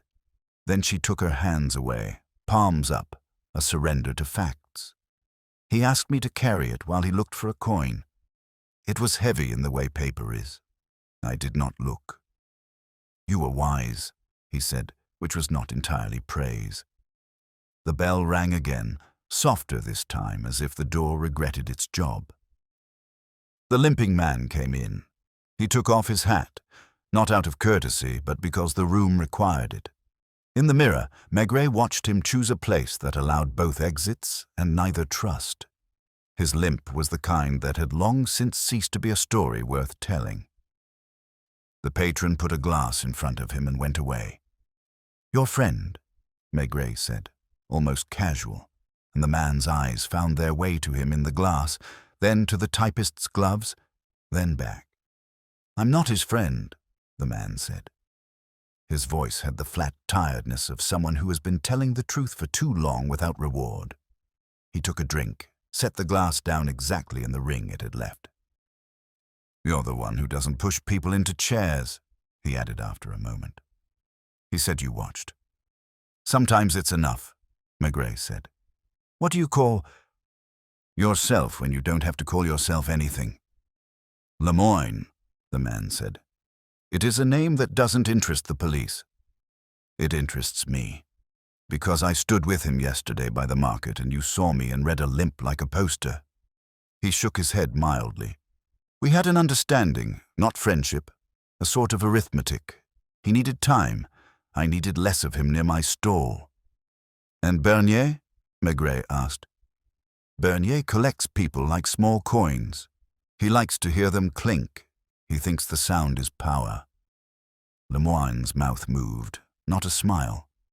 Your man with the bag made paper look like money for a while. Bernier liked that. Then he liked being angry more. "What is in the satchel?" Maigret asked, though he had already weighed it and knew its heaviness as one knows a word. "Old letterheads," Lemoyne said, "from the firm that died the year I married.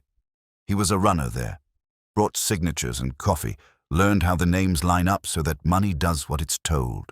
When the firm went, he kept its ghost." He took another drink, and his hand shook slightly, not from fear so much as from having held on too long to things that weren't his. "He made debts look respectable," he added. "Respectable enough that a week could be borrowed from a week and everyone could pretend they'd been paid in between. And you? I sold carrots to men who pretended to own stalls when the truth was they were renting the right to feel like men for a day." He looked at the girl then, and the look wasn't unkind. "He thought he could make your work into a receipt the world would honor." "He owes me less than other men do," she said, and there was no bitterness in it, only inventory. Maigret turned the glass on the table and let the mirror do the staring. "Where does the circle close?" he asked, half to himself.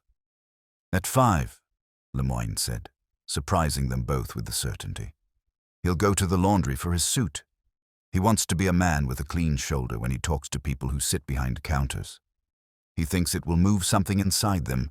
He's not wrong," he added, with a small patience for human hopes. "But the dye is cheap. And Bernier knows this? Bernier knows where men go when they want to feel like themselves. He has a man near the corner already. He has men the way winter has days." The patron drifted near on a business that did not exist and left a stub of pencil on the table. Lemoyne took it and wrote a name on the paper coaster as if he were afraid to bruise the surface. "Société d'approvisionnement généraux," the old firm, then below it, Vanel, and below that, more softly, Odette. He pushed the coaster with one finger until it touched Maigret's wrist. "He wrote that name when he thought nobody was looking," he said. "Not on paper that could be shown, on the table, with a match, like a child." The typist looked away, and the movement was less a flinch than a private adjustment, like a woman making room for a truth beside her in bed. Outside, a shadow went past the window, the heavy coat, the small eyes. Time had begun to count again. Lemoyne put on his hat. "I should be where it makes sense for me to be," he said. "Near my stall. A man without carrots is only a man with a limp." "Will you stand between him and Bernier?" Maigret asked, not quite a challenge. "I will stand where I always stand," Lemoyne said, "between the stove and the door."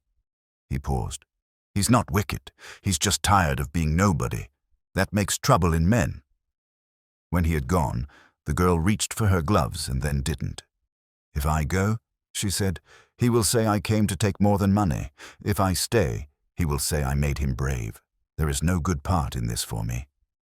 "There is the part where you go home," Maigret said, "and boil potatoes. And put the gloves in the sink with salt." Her eyes flicked to him then, half question, half understanding, and he nodded. "The blue will lift a little. Not enough to make a difference to anyone but you." She rose and left with a restraint that was almost dignity. The patron watched her go and then looked at Maigret.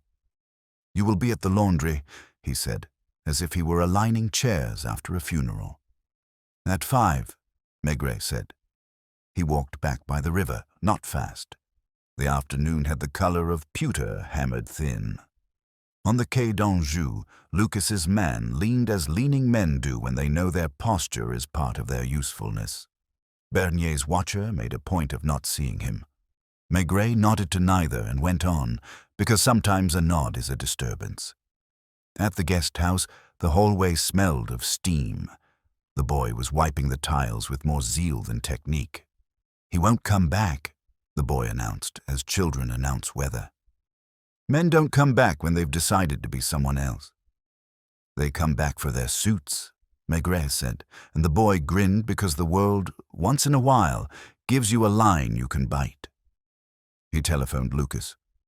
"At 5, he said. "Rue Saint-Paul, the laundry. Lognon can sulk at the corner if it gives him comfort." "He's already sulking," Lucas said.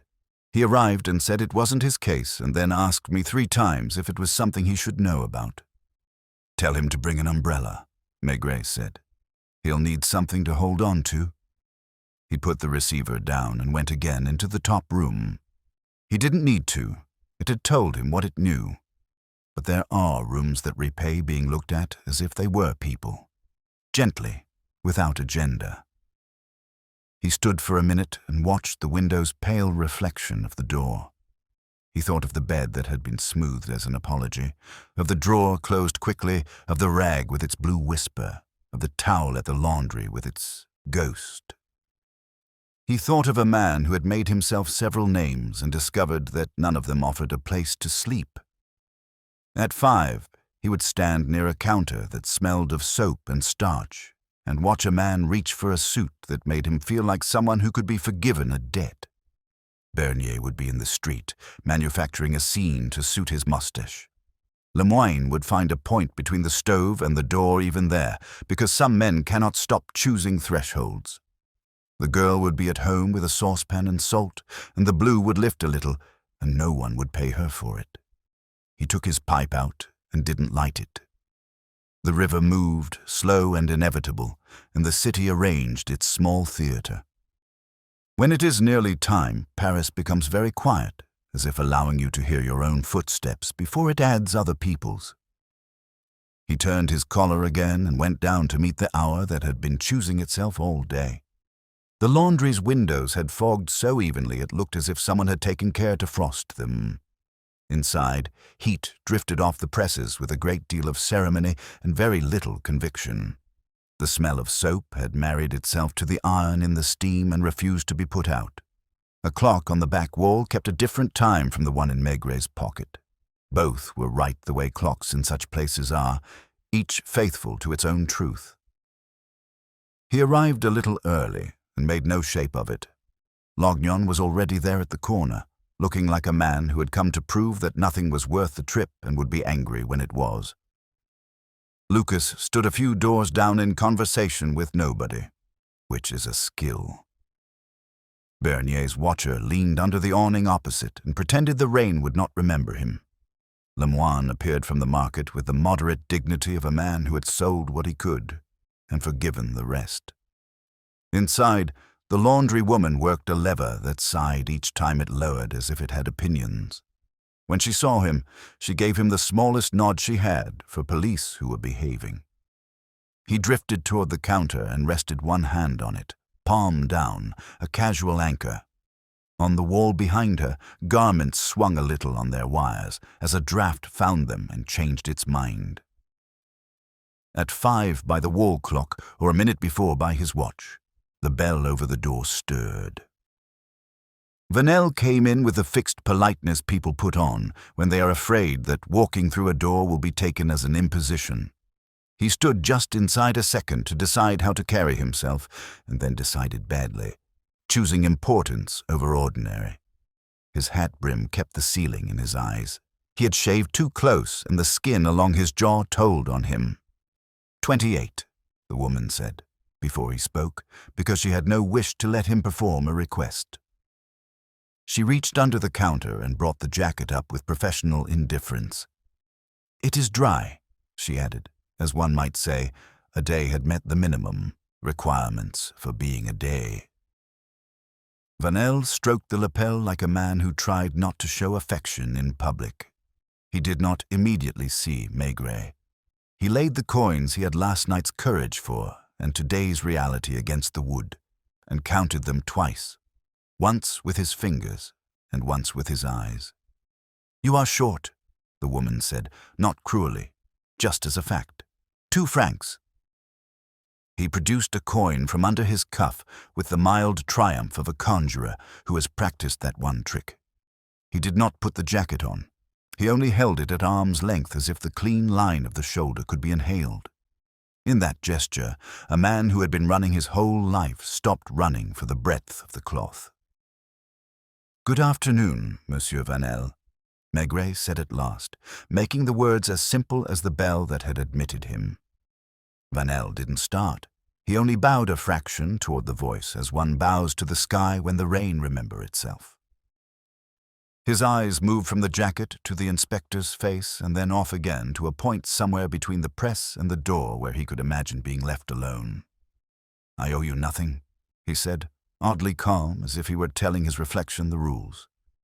"To me, no," Maigret agreed. "You owe time to several people. Time is bad at being patient when it is owed publicly." Vanel looked toward the window. Through the gauze of steam, the street arranged its little theater. Bernier himself had not come in, but his mustache seemed present in the watcher's posture. Lemoine had taken a place near the door without entering, a man consistent with his philosophy of thresholds. Lognon, noticing that something would happen, grew more offended at the weather. "You took your suit last night?" Maigret asked conversationally, as if asking about the quality of the bread at a cafe. "They would not let it go," Vanel said, a thin smile at his own expense. "They explained why a thing must be dry before it is called dry. I agreed with them in the way one agrees with rain." "The blue lifted?" "A little." He set the jacket down and touched 2 fingers to the cuff where the dye had once what it could. Enough for a man to pretend he had always been careful. He did not look at the inspector, yet something in him altered, as if that simple exchange had removed one small prop he had been leaning against. The laundry woman worked her lever and looked at no one. "For whom the quiet room?" Maigret asked, lightly enough that it did not seem to be a question he had carried all day. Vanel's hand, which had been smoothing the lapel again, stopped. He held it there, 2 fingers suspended, a man surprised to find a step missing on a staircase he had climbed all his life. He took his hand away and put both palms flat on the counter like a penitent who had misremembered the words. When he answered, it came out in a tone people reserve for names they do not trust the world with. "For Odette," he said. The lever sighed. Out on the pavement a cart went by, wheels loud on wet stone, and the sound took its time leaving. "You wrote her name with a match," Maigret said, "on a table where a stove promised warmth." I am not a man given to writing, Vanel said, the ghost of pride there, then gone. It is a luxury I borrow. Once it was my work to carry signatures from one office to another and make sure the ink did not smudge. I carried the names of men like valuable glass and did not drop any. When the firm died, I had nothing left to carry. Only the idea of paper. That is worse than a vice. He tried to smile and made only a shape. Odette is not a vice, he added quickly, as if the room were a person who might be offended. Who is she to you? Vanel's eyes moved the way people's eyes move when they have built a room inside themselves and are afraid to open its door in front of others. A woman who once said my name as if it had a place to go after it. It is nothing now that can be placed on a counter. She mends at night, she breathes loudly in winter. She is the sort of person who cannot afford to be loved, he said, and on that last word the jacket crumpled a little where his hand held it. Lemoyne, listening without appearing to, shifted his weight. The watcher across the way flicked his cigarette into the gutter and put another in his mouth like a plan. Bernier had not moved, but his kind of waiting adds itself to air, even through a wall. You rented a room on Chemin Vert, Maigret said. You said the word quiet twice to the concierge. Quiet is a thing you can pay for only by promising not to speak. Vanel's mouth twitched again, an old habit where a smile had been trained but never lived. I thought if there was a bed and a fire, and the door that closes, something would break in my head and then be fixed. I thought I could bring the satchel there and make a thing true by putting it on a table. The satchel is on the Quai d'Anjou, Maigret said, a room with a door that opens too easily. I left it there because I am a coward in one thing, Vanel said, looking at the jacket as if it could tell him what to do. I cannot carry what is heavy when someone else is watching. In that room the satchel breathes without me. The laundry woman set the pressed piece aside and came to the counter, not to intrude, but to stand where the air had become interesting. He will tear the cuff, she observed mildly, and Vanel let go of it at once, as if he had been caught injuring a thing that did not belong to him. Bernier, Maigret said, and the name went around the room like a draft. You made paper to make his anger wait. For days, Vanel admitted.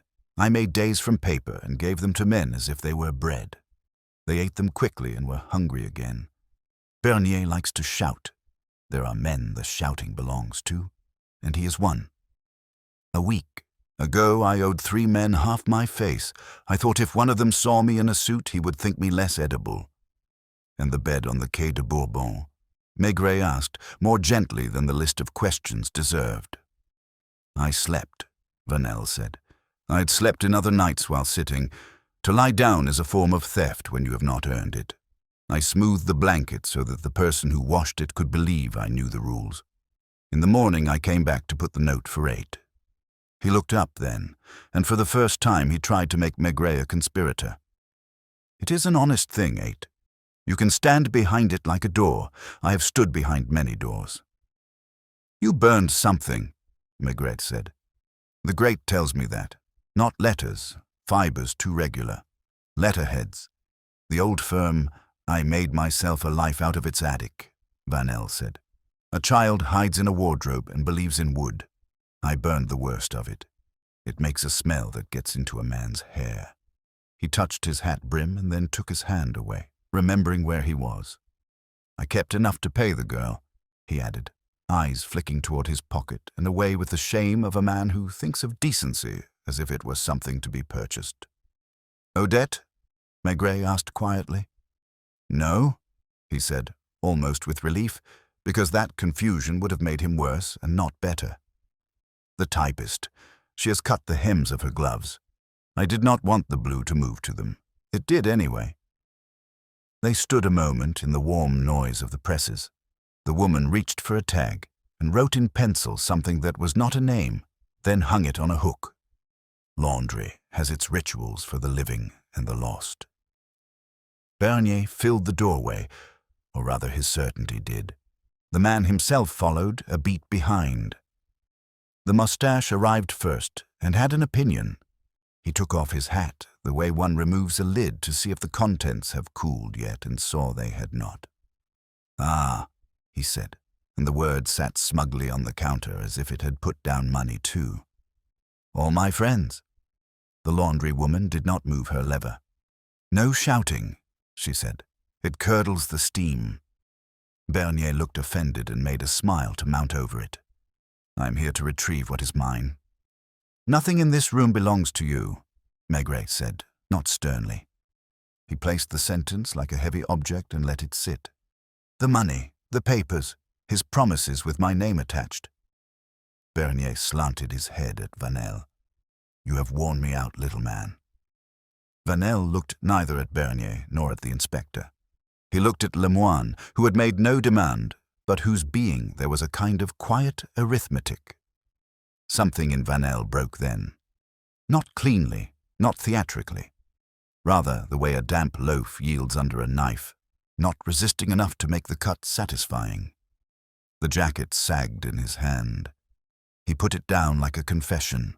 When he spoke, his voice wore no tricks. I am tired.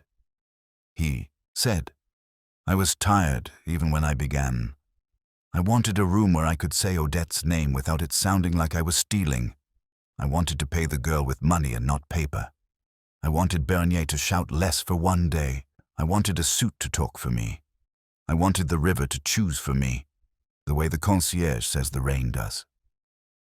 He looked at his fingers, blew faintly where the dye had confessed itself, then wiped them on his handkerchief and looked disappointed that ink should still be truer than cloth. I will go where men are put when they have no more rooms, he finished, almost with relief. No one is taking you anywhere yet, Maigret said. We will walk. You will show me your door on the Quai d'Anjou and what is inside besides paper. Then we will see how much of your tired belongs to the law and how much belongs to the rest of us. Bernier moved as if to object, but found nothing in the inspector's tone to grip, and did not like that. He arranged his moustache and stepped aside a fraction to look as if he had intended to yield. The laundry woman returned to her lever with the air of someone satisfied to have proved that an iron and a policeman can occupy the same building without scandal. Vanel took the jacket and did not put it on. He folded it over his arm the way you carry a coat when you hope that, by keeping it close, it will agree later to make you look like a person. At the door he paused, half turning back with a small anxious gesture. The suit, he said, awkwardly to the woman. I will. Someone will. It can wait, she said. Clothes are better at waiting than people. They stepped out. The evening had chosen a light that made the river look like something kept in a drawer. Lognon fell into step with the weary indignation of a man whose day had been right all along in predicting its own displeasures. Lucas took the other side. Lemoine did not follow, but remained as he had promised between stove and door, which on the street meant between the day and the rest of it. Bernier's watcher took a step and then another, learning caution too late. Bernier himself stayed at the threshold, angry that a scene had not been made for him and uncertain how to proceed when a truth refused to dress for his audience. They walked toward the Quai d'Anjou without hurry. Once or twice Vanel seemed to want to speak and then let the wish pass, as a man lets a bus go whose route he does not quite trust. At the arch, the small door took back its familiar shape. He stopped with the key in his hand, not to pose, only to prepare himself to be ordinary again. For Odette, he said softly, not to the inspector, perhaps not to anyone, and then he opened the door as if he had always been the sort of man who belonged on the other side of one. The smell of oil and paper rose to meet them like something that had been waiting to tell its story to a listener who would not interrupt. The room on the quai d'Anjou had the contained stillness of places that are used for one thing only. Vanel went in first and stood as if waiting for his name to arrive with him. He laid the folded jacket on the chair and kept his hat on a second too long, then took it off as if obeying a rule he still believed in. The smell of oil and paper had sunk into the wood. It greeted the men without curiosity. He went to the table and put his hand on the satchel, as a man puts a hand on a dog he does not trust without entirely distrusting. He looked at Maigret once, for permission or to have responsibility taken from him, then undid the buckle. The blue strap had been rubbed, the dye paler in the place a thumb had worried it. And for a moment he touched that worn patch with a tenderness that would have embarrassed any other object. Inside, the paper lay in disciplined stacks. At the top, pieces of letterhead from the dead firm, the imprint of its name still officious. Below those, carbon sheets with their smudge of black. Below them again, typed statements that looked honest enough if you wanted them to be. And in among these, envelopes with words on them that were not addresses so much as reminders. Chambre, Simenon, in his careful capitals. Dactylo, Soldé, the tail of the last letter drawn with hope. Bernier, Retard, which he pushed aside quickly, as if the paper itself might be offended at being asked to carry that name. He took up the envelope marked for the typist and held it out, but did not let go when Maigret reached. "I meant to give it to her," he said. "It is not enough. It is never enough when it is late. But it is money, not paper." "You can give it to her still," Maigret said, "when we are done." Vanel nodded as if agreeing not with the words, but with the right of someone to have said them. He put the envelope back on the stack as if money wanted other pieces of itself near it. Under it lay a narrower packet tied with string, the way poor men tie things, to make untying a decision. He undid it and showed the contents without showing off. 5 and 10 franc notes gone tired at the corners, a receipt from a doctor with a rubber stamp that had bled, and a pawn ticket dated 2 months ago. "The blanket," he said, with a trace of apology. "It was her mother's. I took it and then brought it back. It is not a thing that is easy to sell twice." "Odette," said Maigret quietly. Vanel's mouth softened at the name, which was not new to his lips, but always looked as if it had had to find a place. "She mends," he said. "A woman brought a dress to be made smaller, and Odette made it into another dress. She mends men too when they tear themselves on the months. In winter she breathes like a clock that needs winding." "And the room on chemin vert," Maigret said. "The bed and the fire." "For her," he said simply. He looked down and then up again with a small, terrified frankness. "A bed is a frightening thing when you are not sure if you are allowed to lie in it. I thought if there was a place where the door closes and no one shouts, she could sleep one night like a person who is paid." I said quiet to the concierge, because I thought the word might make the quiet itself if I said it twice. "You burned letterheads in the guest-house grate," Maigret said. "You made an ending." "I meant to make an ending," he corrected with a tired accuracy. "I burned the worst of it, the paper that made time into a trick, but I kept enough to walk with. I told myself I was keeping only what would let me pay what I owed. A man will forgive himself many small dishonesties if he can call them bridges." He took from the bottom of the satchel a small book, no thicker than a wallet, with dates and sums in that same anxious hand. The names were of the kind that did not need surnames. Pierrot, Madame Louison, Lemoine, Odette. He turned pages with care as if the ink could skid. Where the numbers had not added up, he had drawn a line and made them do so by deciding the rest would come later. The later had not come. "What happened at 6:30?" asked Maigret, not looking at the book, tasting the time as if it were a place in the house. "I came," said Vanel. "I had left the note with the hour, but I knew I would not wait for 8 if I stayed. There is a drawer in the room. It sticks. I put the little money in it for the landlady, enough to show willing, and then I took it out again because showing willing is not the same as paying, and I was ashamed to show that I knew the difference. I closed it quickly. I listened. The house listened too. Then I went away." "The girl came after," Maigret said. "She heard that drawer too." "She is braver than I am," he said. "She knocks at doors without money." He sat then on the chair, careful of the jacket across its back, and looked at his hands open on his knees. "You will ask me where Odette is," he said, before the question came. She is where she can be without a man, because men have cost her more than they have brought. I went last evening to the mender's court and left a note with a child. I wrote that there was a bed and a fire, and I had said her name there. She sent back the key tied on a string to a piece of card where she had pricked holes in a hem. There was no writing, only the key. That is a kind of writing too. The bed remained empty, said Maigret. I smoothed it because I wanted the person who washed the sheets to think well of me, Vanel said. I thought that would count toward what I owed the world. The corners of his eyes wet themselves, but did not go further. I'm a man of small things. I'm not made for large crimes. I tried to make days for people who had none. It made me thinner, and it did not make them fat. On the table beside the satchel lay a photograph the size of a stamp, the sort given with papers for the state, cropped too close at the chin and top of the head to flatter. He had not shown it.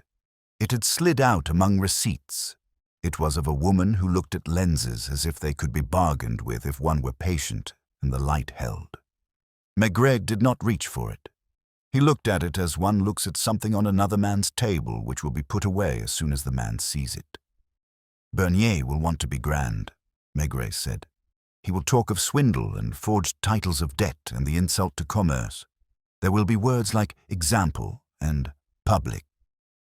Bernier wants the world to be something he can stand in the middle of and be seen standing, Vanel said. He is right about me. I'm the sort of man who lets men like him exist comfortably. Maigret closed the satchel and kept his hand there, not to claim it, but to keep it from breathing too fast. You will come with me to the office, he said, and his voice had the warmth of something placed near a fire, not to be dried, but simply to be less cold. Lucas will take the bag. Lognon will have something to complain about. Bernier will be told to sit in a chair, and he will discover he does not know how.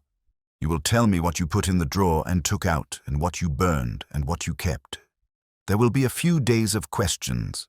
The days will pass. In them you will pay the girl, and if Odette wishes to return the key again, that is between Odette and the key. I will not run, asked Vanel, but there was no question in it.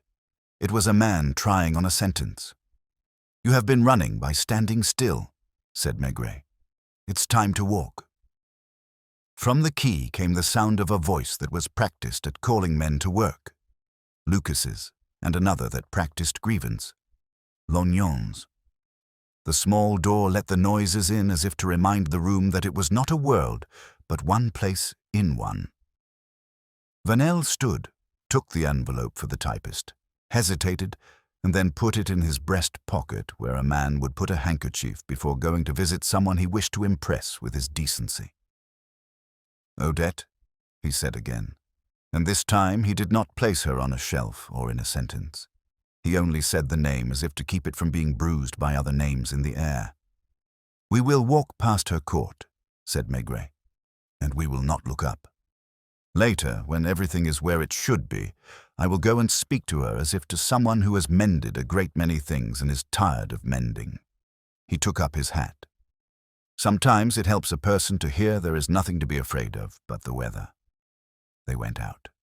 The evening had become very precise, the kind of light that counts windows. Bernier started forward from the shadow of a doorway, and then stopped when he saw the arrangement of the men, Lucas with the satchel, Lognon with his indignation like a scarf, Vanel with his jacket over his arm, Maigret with nothing in his hands. The lender opened his mouth, but the laundry woman had followed them to her threshold, and she shook her head once, a small, proprietary gesture, as though the street belonged to steam at this hour and not to speeches. They crossed toward the bridge. At the rail, Lemoyne was there by accident, in the way some people are always precisely where they meant not to be. He took off his hat to no one and drifted with them a few steps. You will not let Bernier win loudly, he said, as a favor asked, without the formality of asking. Bernier will win like the weather wins, said Maigret. Quietly and suited to the season.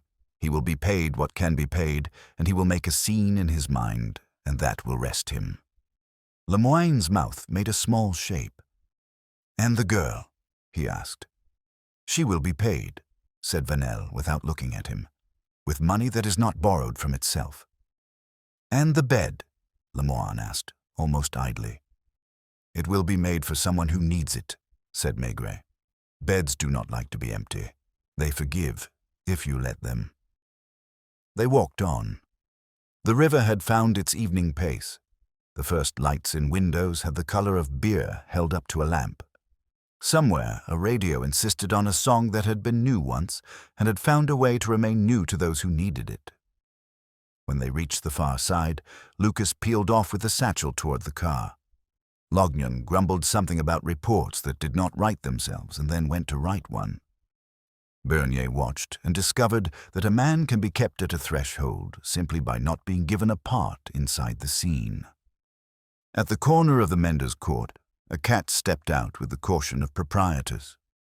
Vanel's steps shortened, not to delay so much as to walk correctly near a place where his name had been once said kindly. He did not look up. He did not need to. People who mend leave their windows open a little. The sound of thread being drawn through cloth is not loud, but it is exact, and the evening carried it to the street. "You see," said Maigret, as much to himself as to the men beside him. "Everyone is working."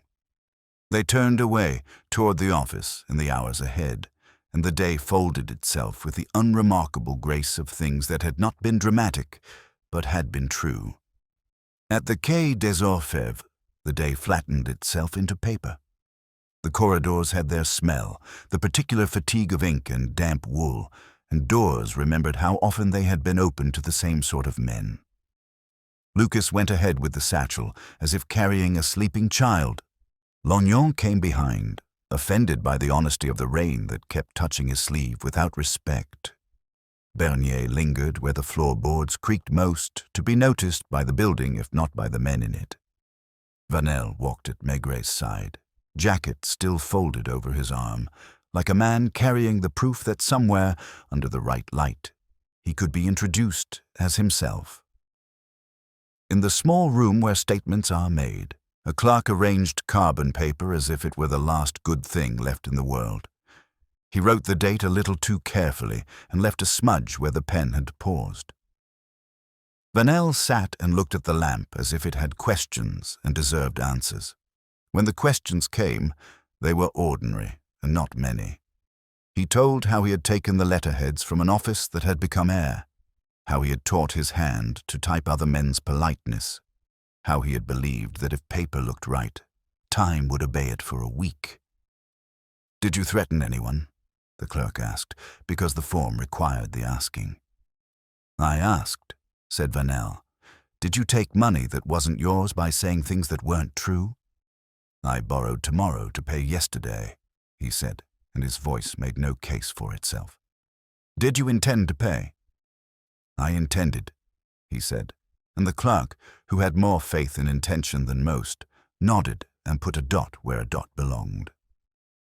While they worked, Maigret stood by the window and looked at the river, which from here looked like a slow thought nobody would claim. He let the words collect behind him until they were enough. When Vanel signed the page, he did it awkwardly, with his old office hand, the same careful anxiety that had tried to please men who had once sat behind counters. The pen blotted. He dabbed at it with the corner of his handkerchief and smiled, almost relieved to have spoiled something honestly. Bernier was shown in and given a chair he did not want, so he stood beside it, which looked worse on him.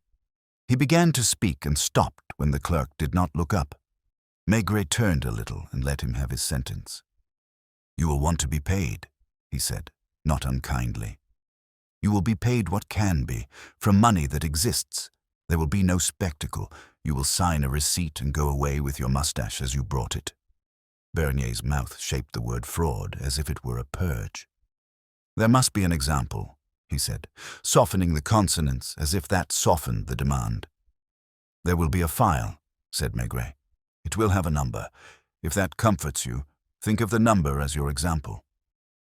Bernier sat then, not because he wanted to, but because defiance needs a better chair than this. The clerk wrote another line and tilted the page to keep the ink from being dragged. Lucas came back with the satchel, the envelope for the typist on top as if it had earned the place. "We will take this to her now," he said, looking to Maigret as one looks to the clock. "You will," said Maigret. "You will tell her nothing except that money arrived in time to be money. If she asks who sent it, tell her a firm with a long name and no offices." He added after a second, "If she has a pan of water on, show her how salt persuades stains. Don't be officious about it." Lognon made a noise at that, half laugh, half cough, the kind he used when he didn't want to admit amusement. "Shall I take a maid's cap?" he asked. "It would suit my day." "Take an umbrella," said Maigret.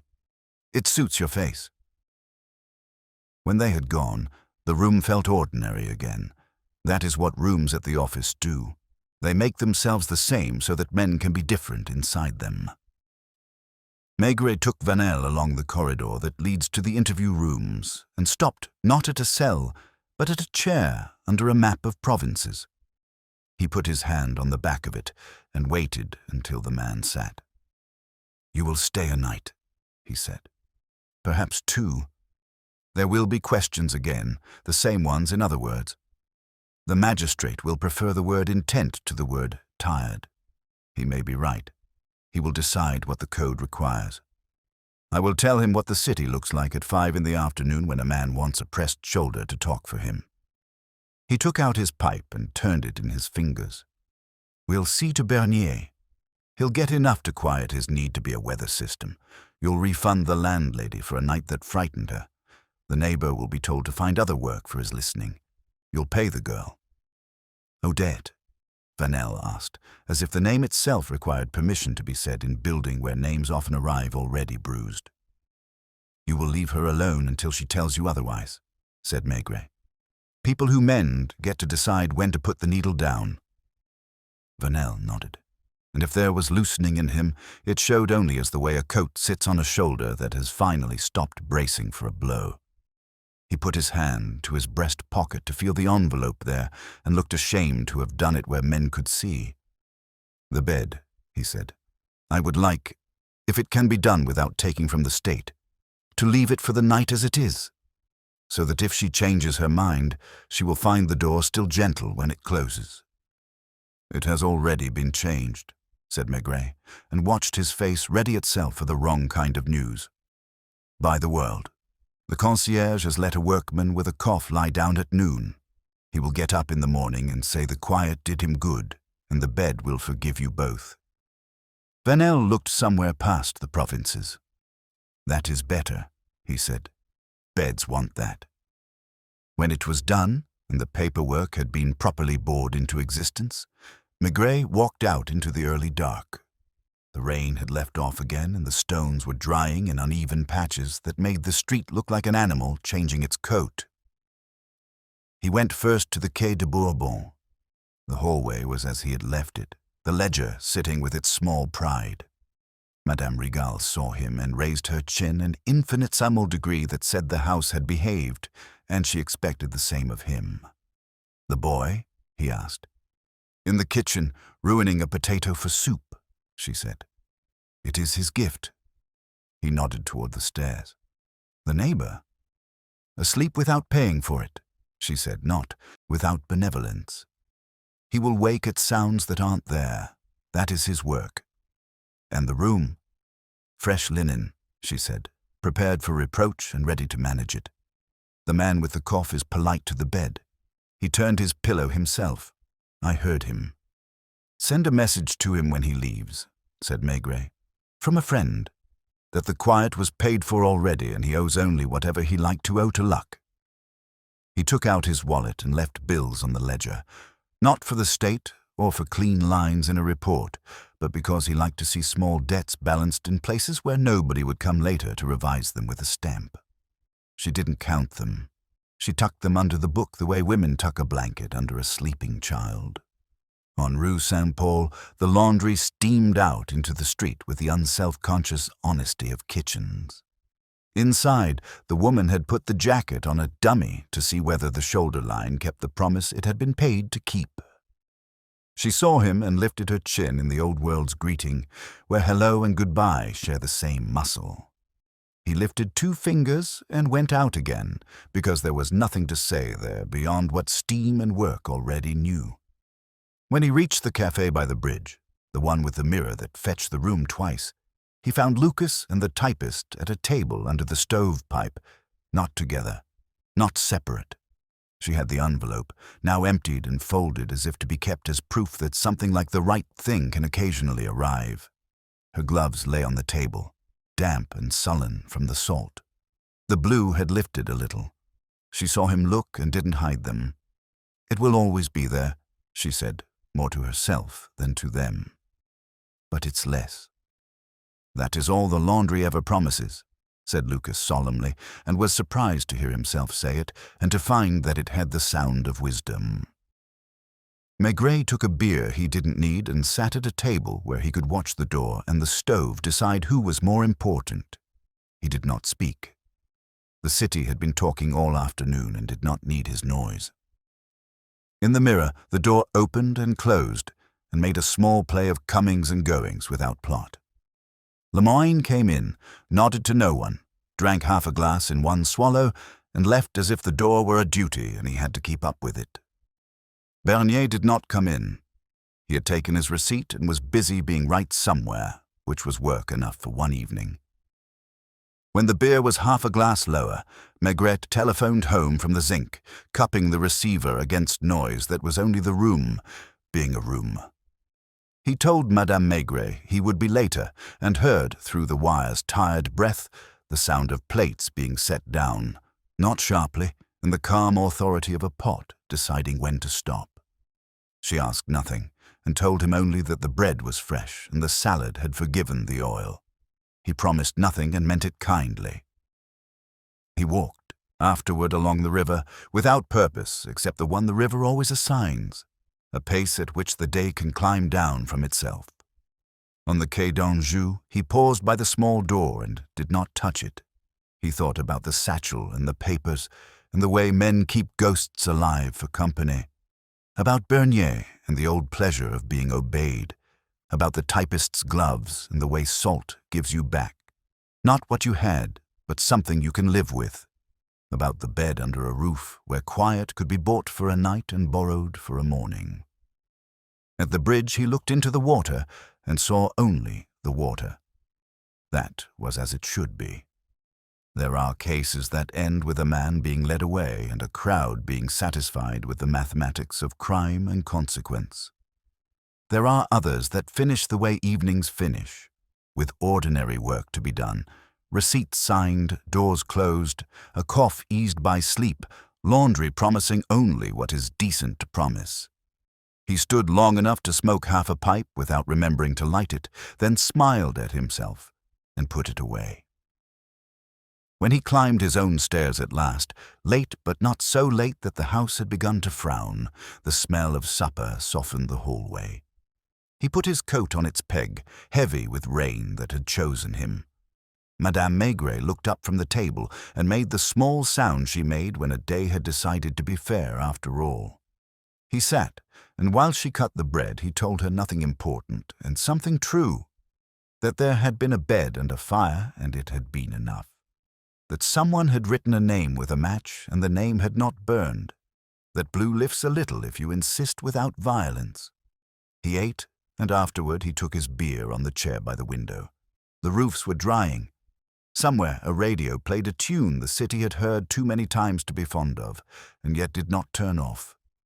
He let the day fold itself without imposing order on it.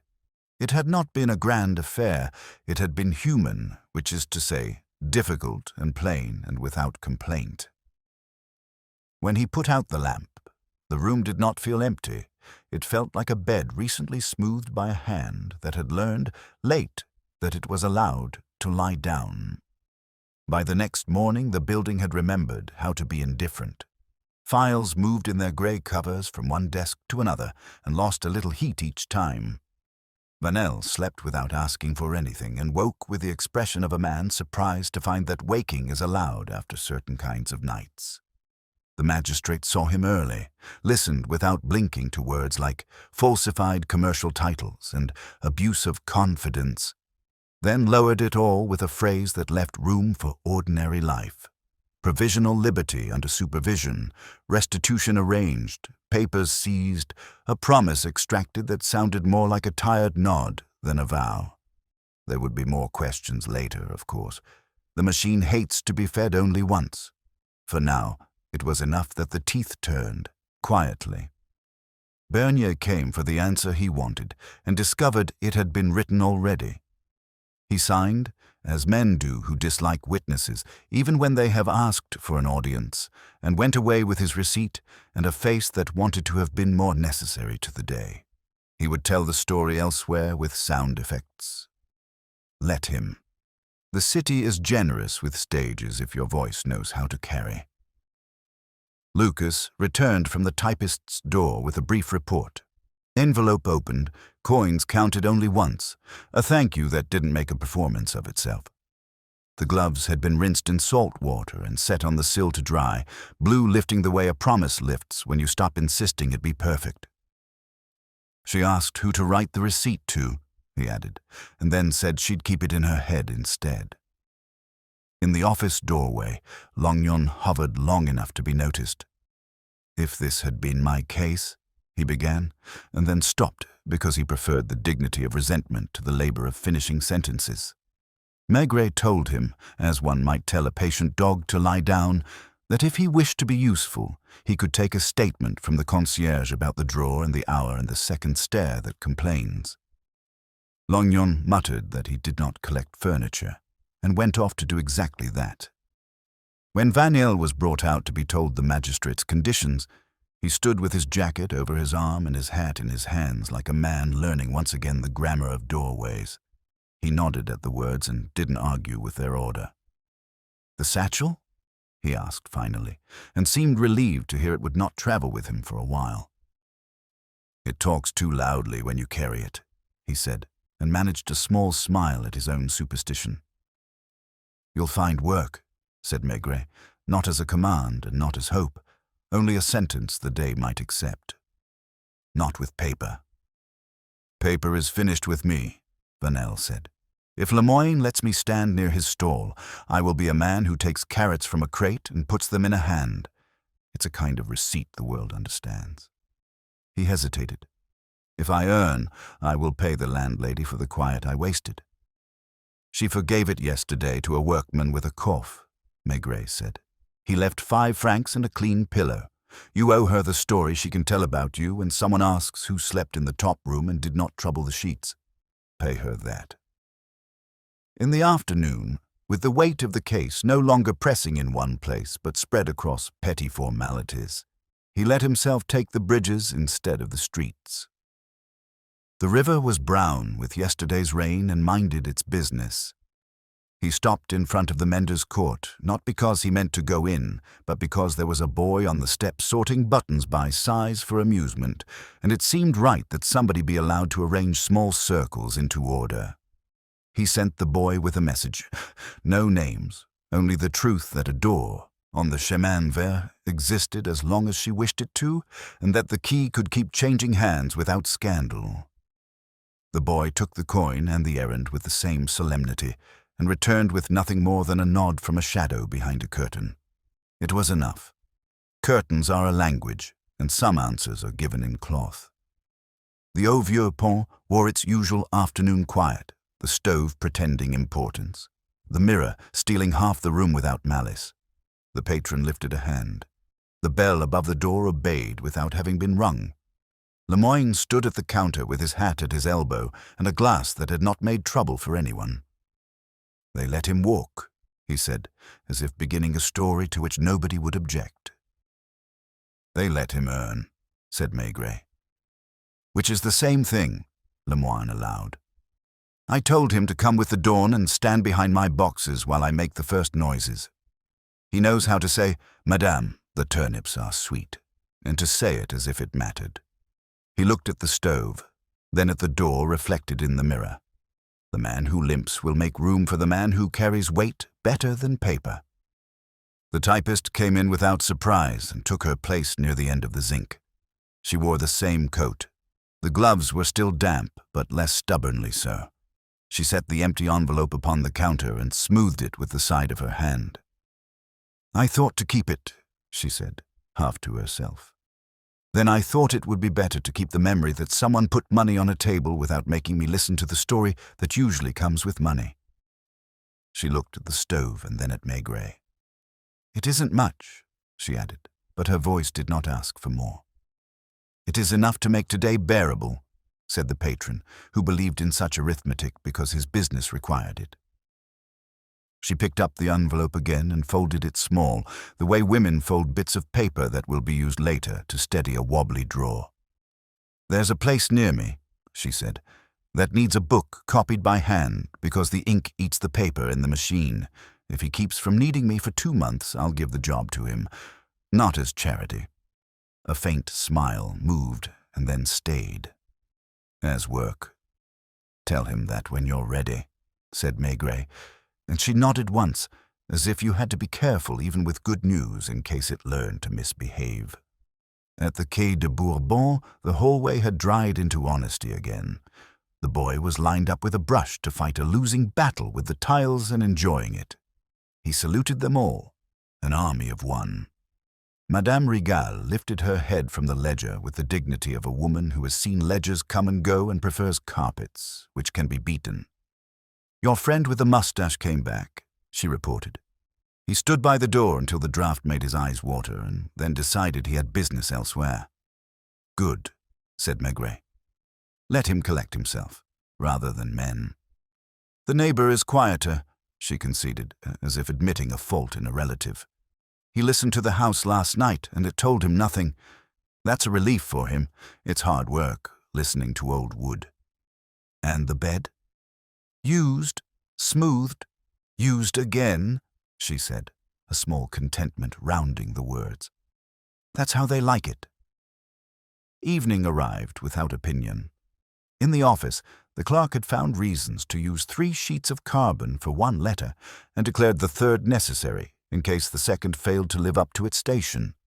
Papers were placed in folders. The satchel, emptied of its cleverness and patted down until it only held ordinary guilt, went onto a shelf with other containers of other men's momentary systems. It looked smaller there than any of them had expected, as props do when a play has ended. He signed what he had to sign and put on his coat. The cold had set its teeth again in the stone, but without malice. On the bridge, he stopped as he always stopped, less to look than to let the river pass through his thoughts until both were cleaner. Out of habit, his fingers found the matchbook he had taken from the room, the old bridge printed in proud lines. He turned it once and then put it back. It was not an object to be struck now. It had already burned enough. On the Ile Saint-Louis, Lemoine's stall showed the signs of a day correctly concluded. 2 carrots kept back for a neighbor, a crate turned over so it could be a seat, a cloth spread and then folded. A man with a jacket over his arm stood beside him and nodded at nothing in particular, practicing how to be an assistant without thinking like a debtor. The typist passed on the far pavement, her step trimmed down to its usefulness, and did not look across. People who mean to keep their lives learn not to make eye contact with luck. Near the mender's court, a window stood open a finger's width. A thread ran through it to a yard where it had been tied to catch light.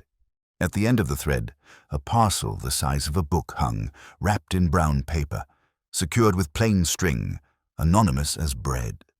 A child retrieved it and ran it to a door, and a shadow took it in, and perhaps a poor strap somewhere would be replaced without comment, or not. The city can be kind without witnesses, and indifferent in front of them. It is not our business to tally. At home, the apartment was warm in a way that has nothing to do with the stove and everything to do with the politeness of 2 people having learned not to force the day on each other. He hung his coat and washed his hands longer than necessary, as if a little ink still lingered. Madame Maigret set the dishes down with that careful softness his profession likes to come home to. He told her the unimportant, important things. about salt and dye, about a bed that had found its proper sleepers, about a man who would stand behind carrots at dawn and survive his own names. She listened and did not correct the way he told it. Later, he took his pipe to the window and did not light it. The ritual has uses that don't involve smoke.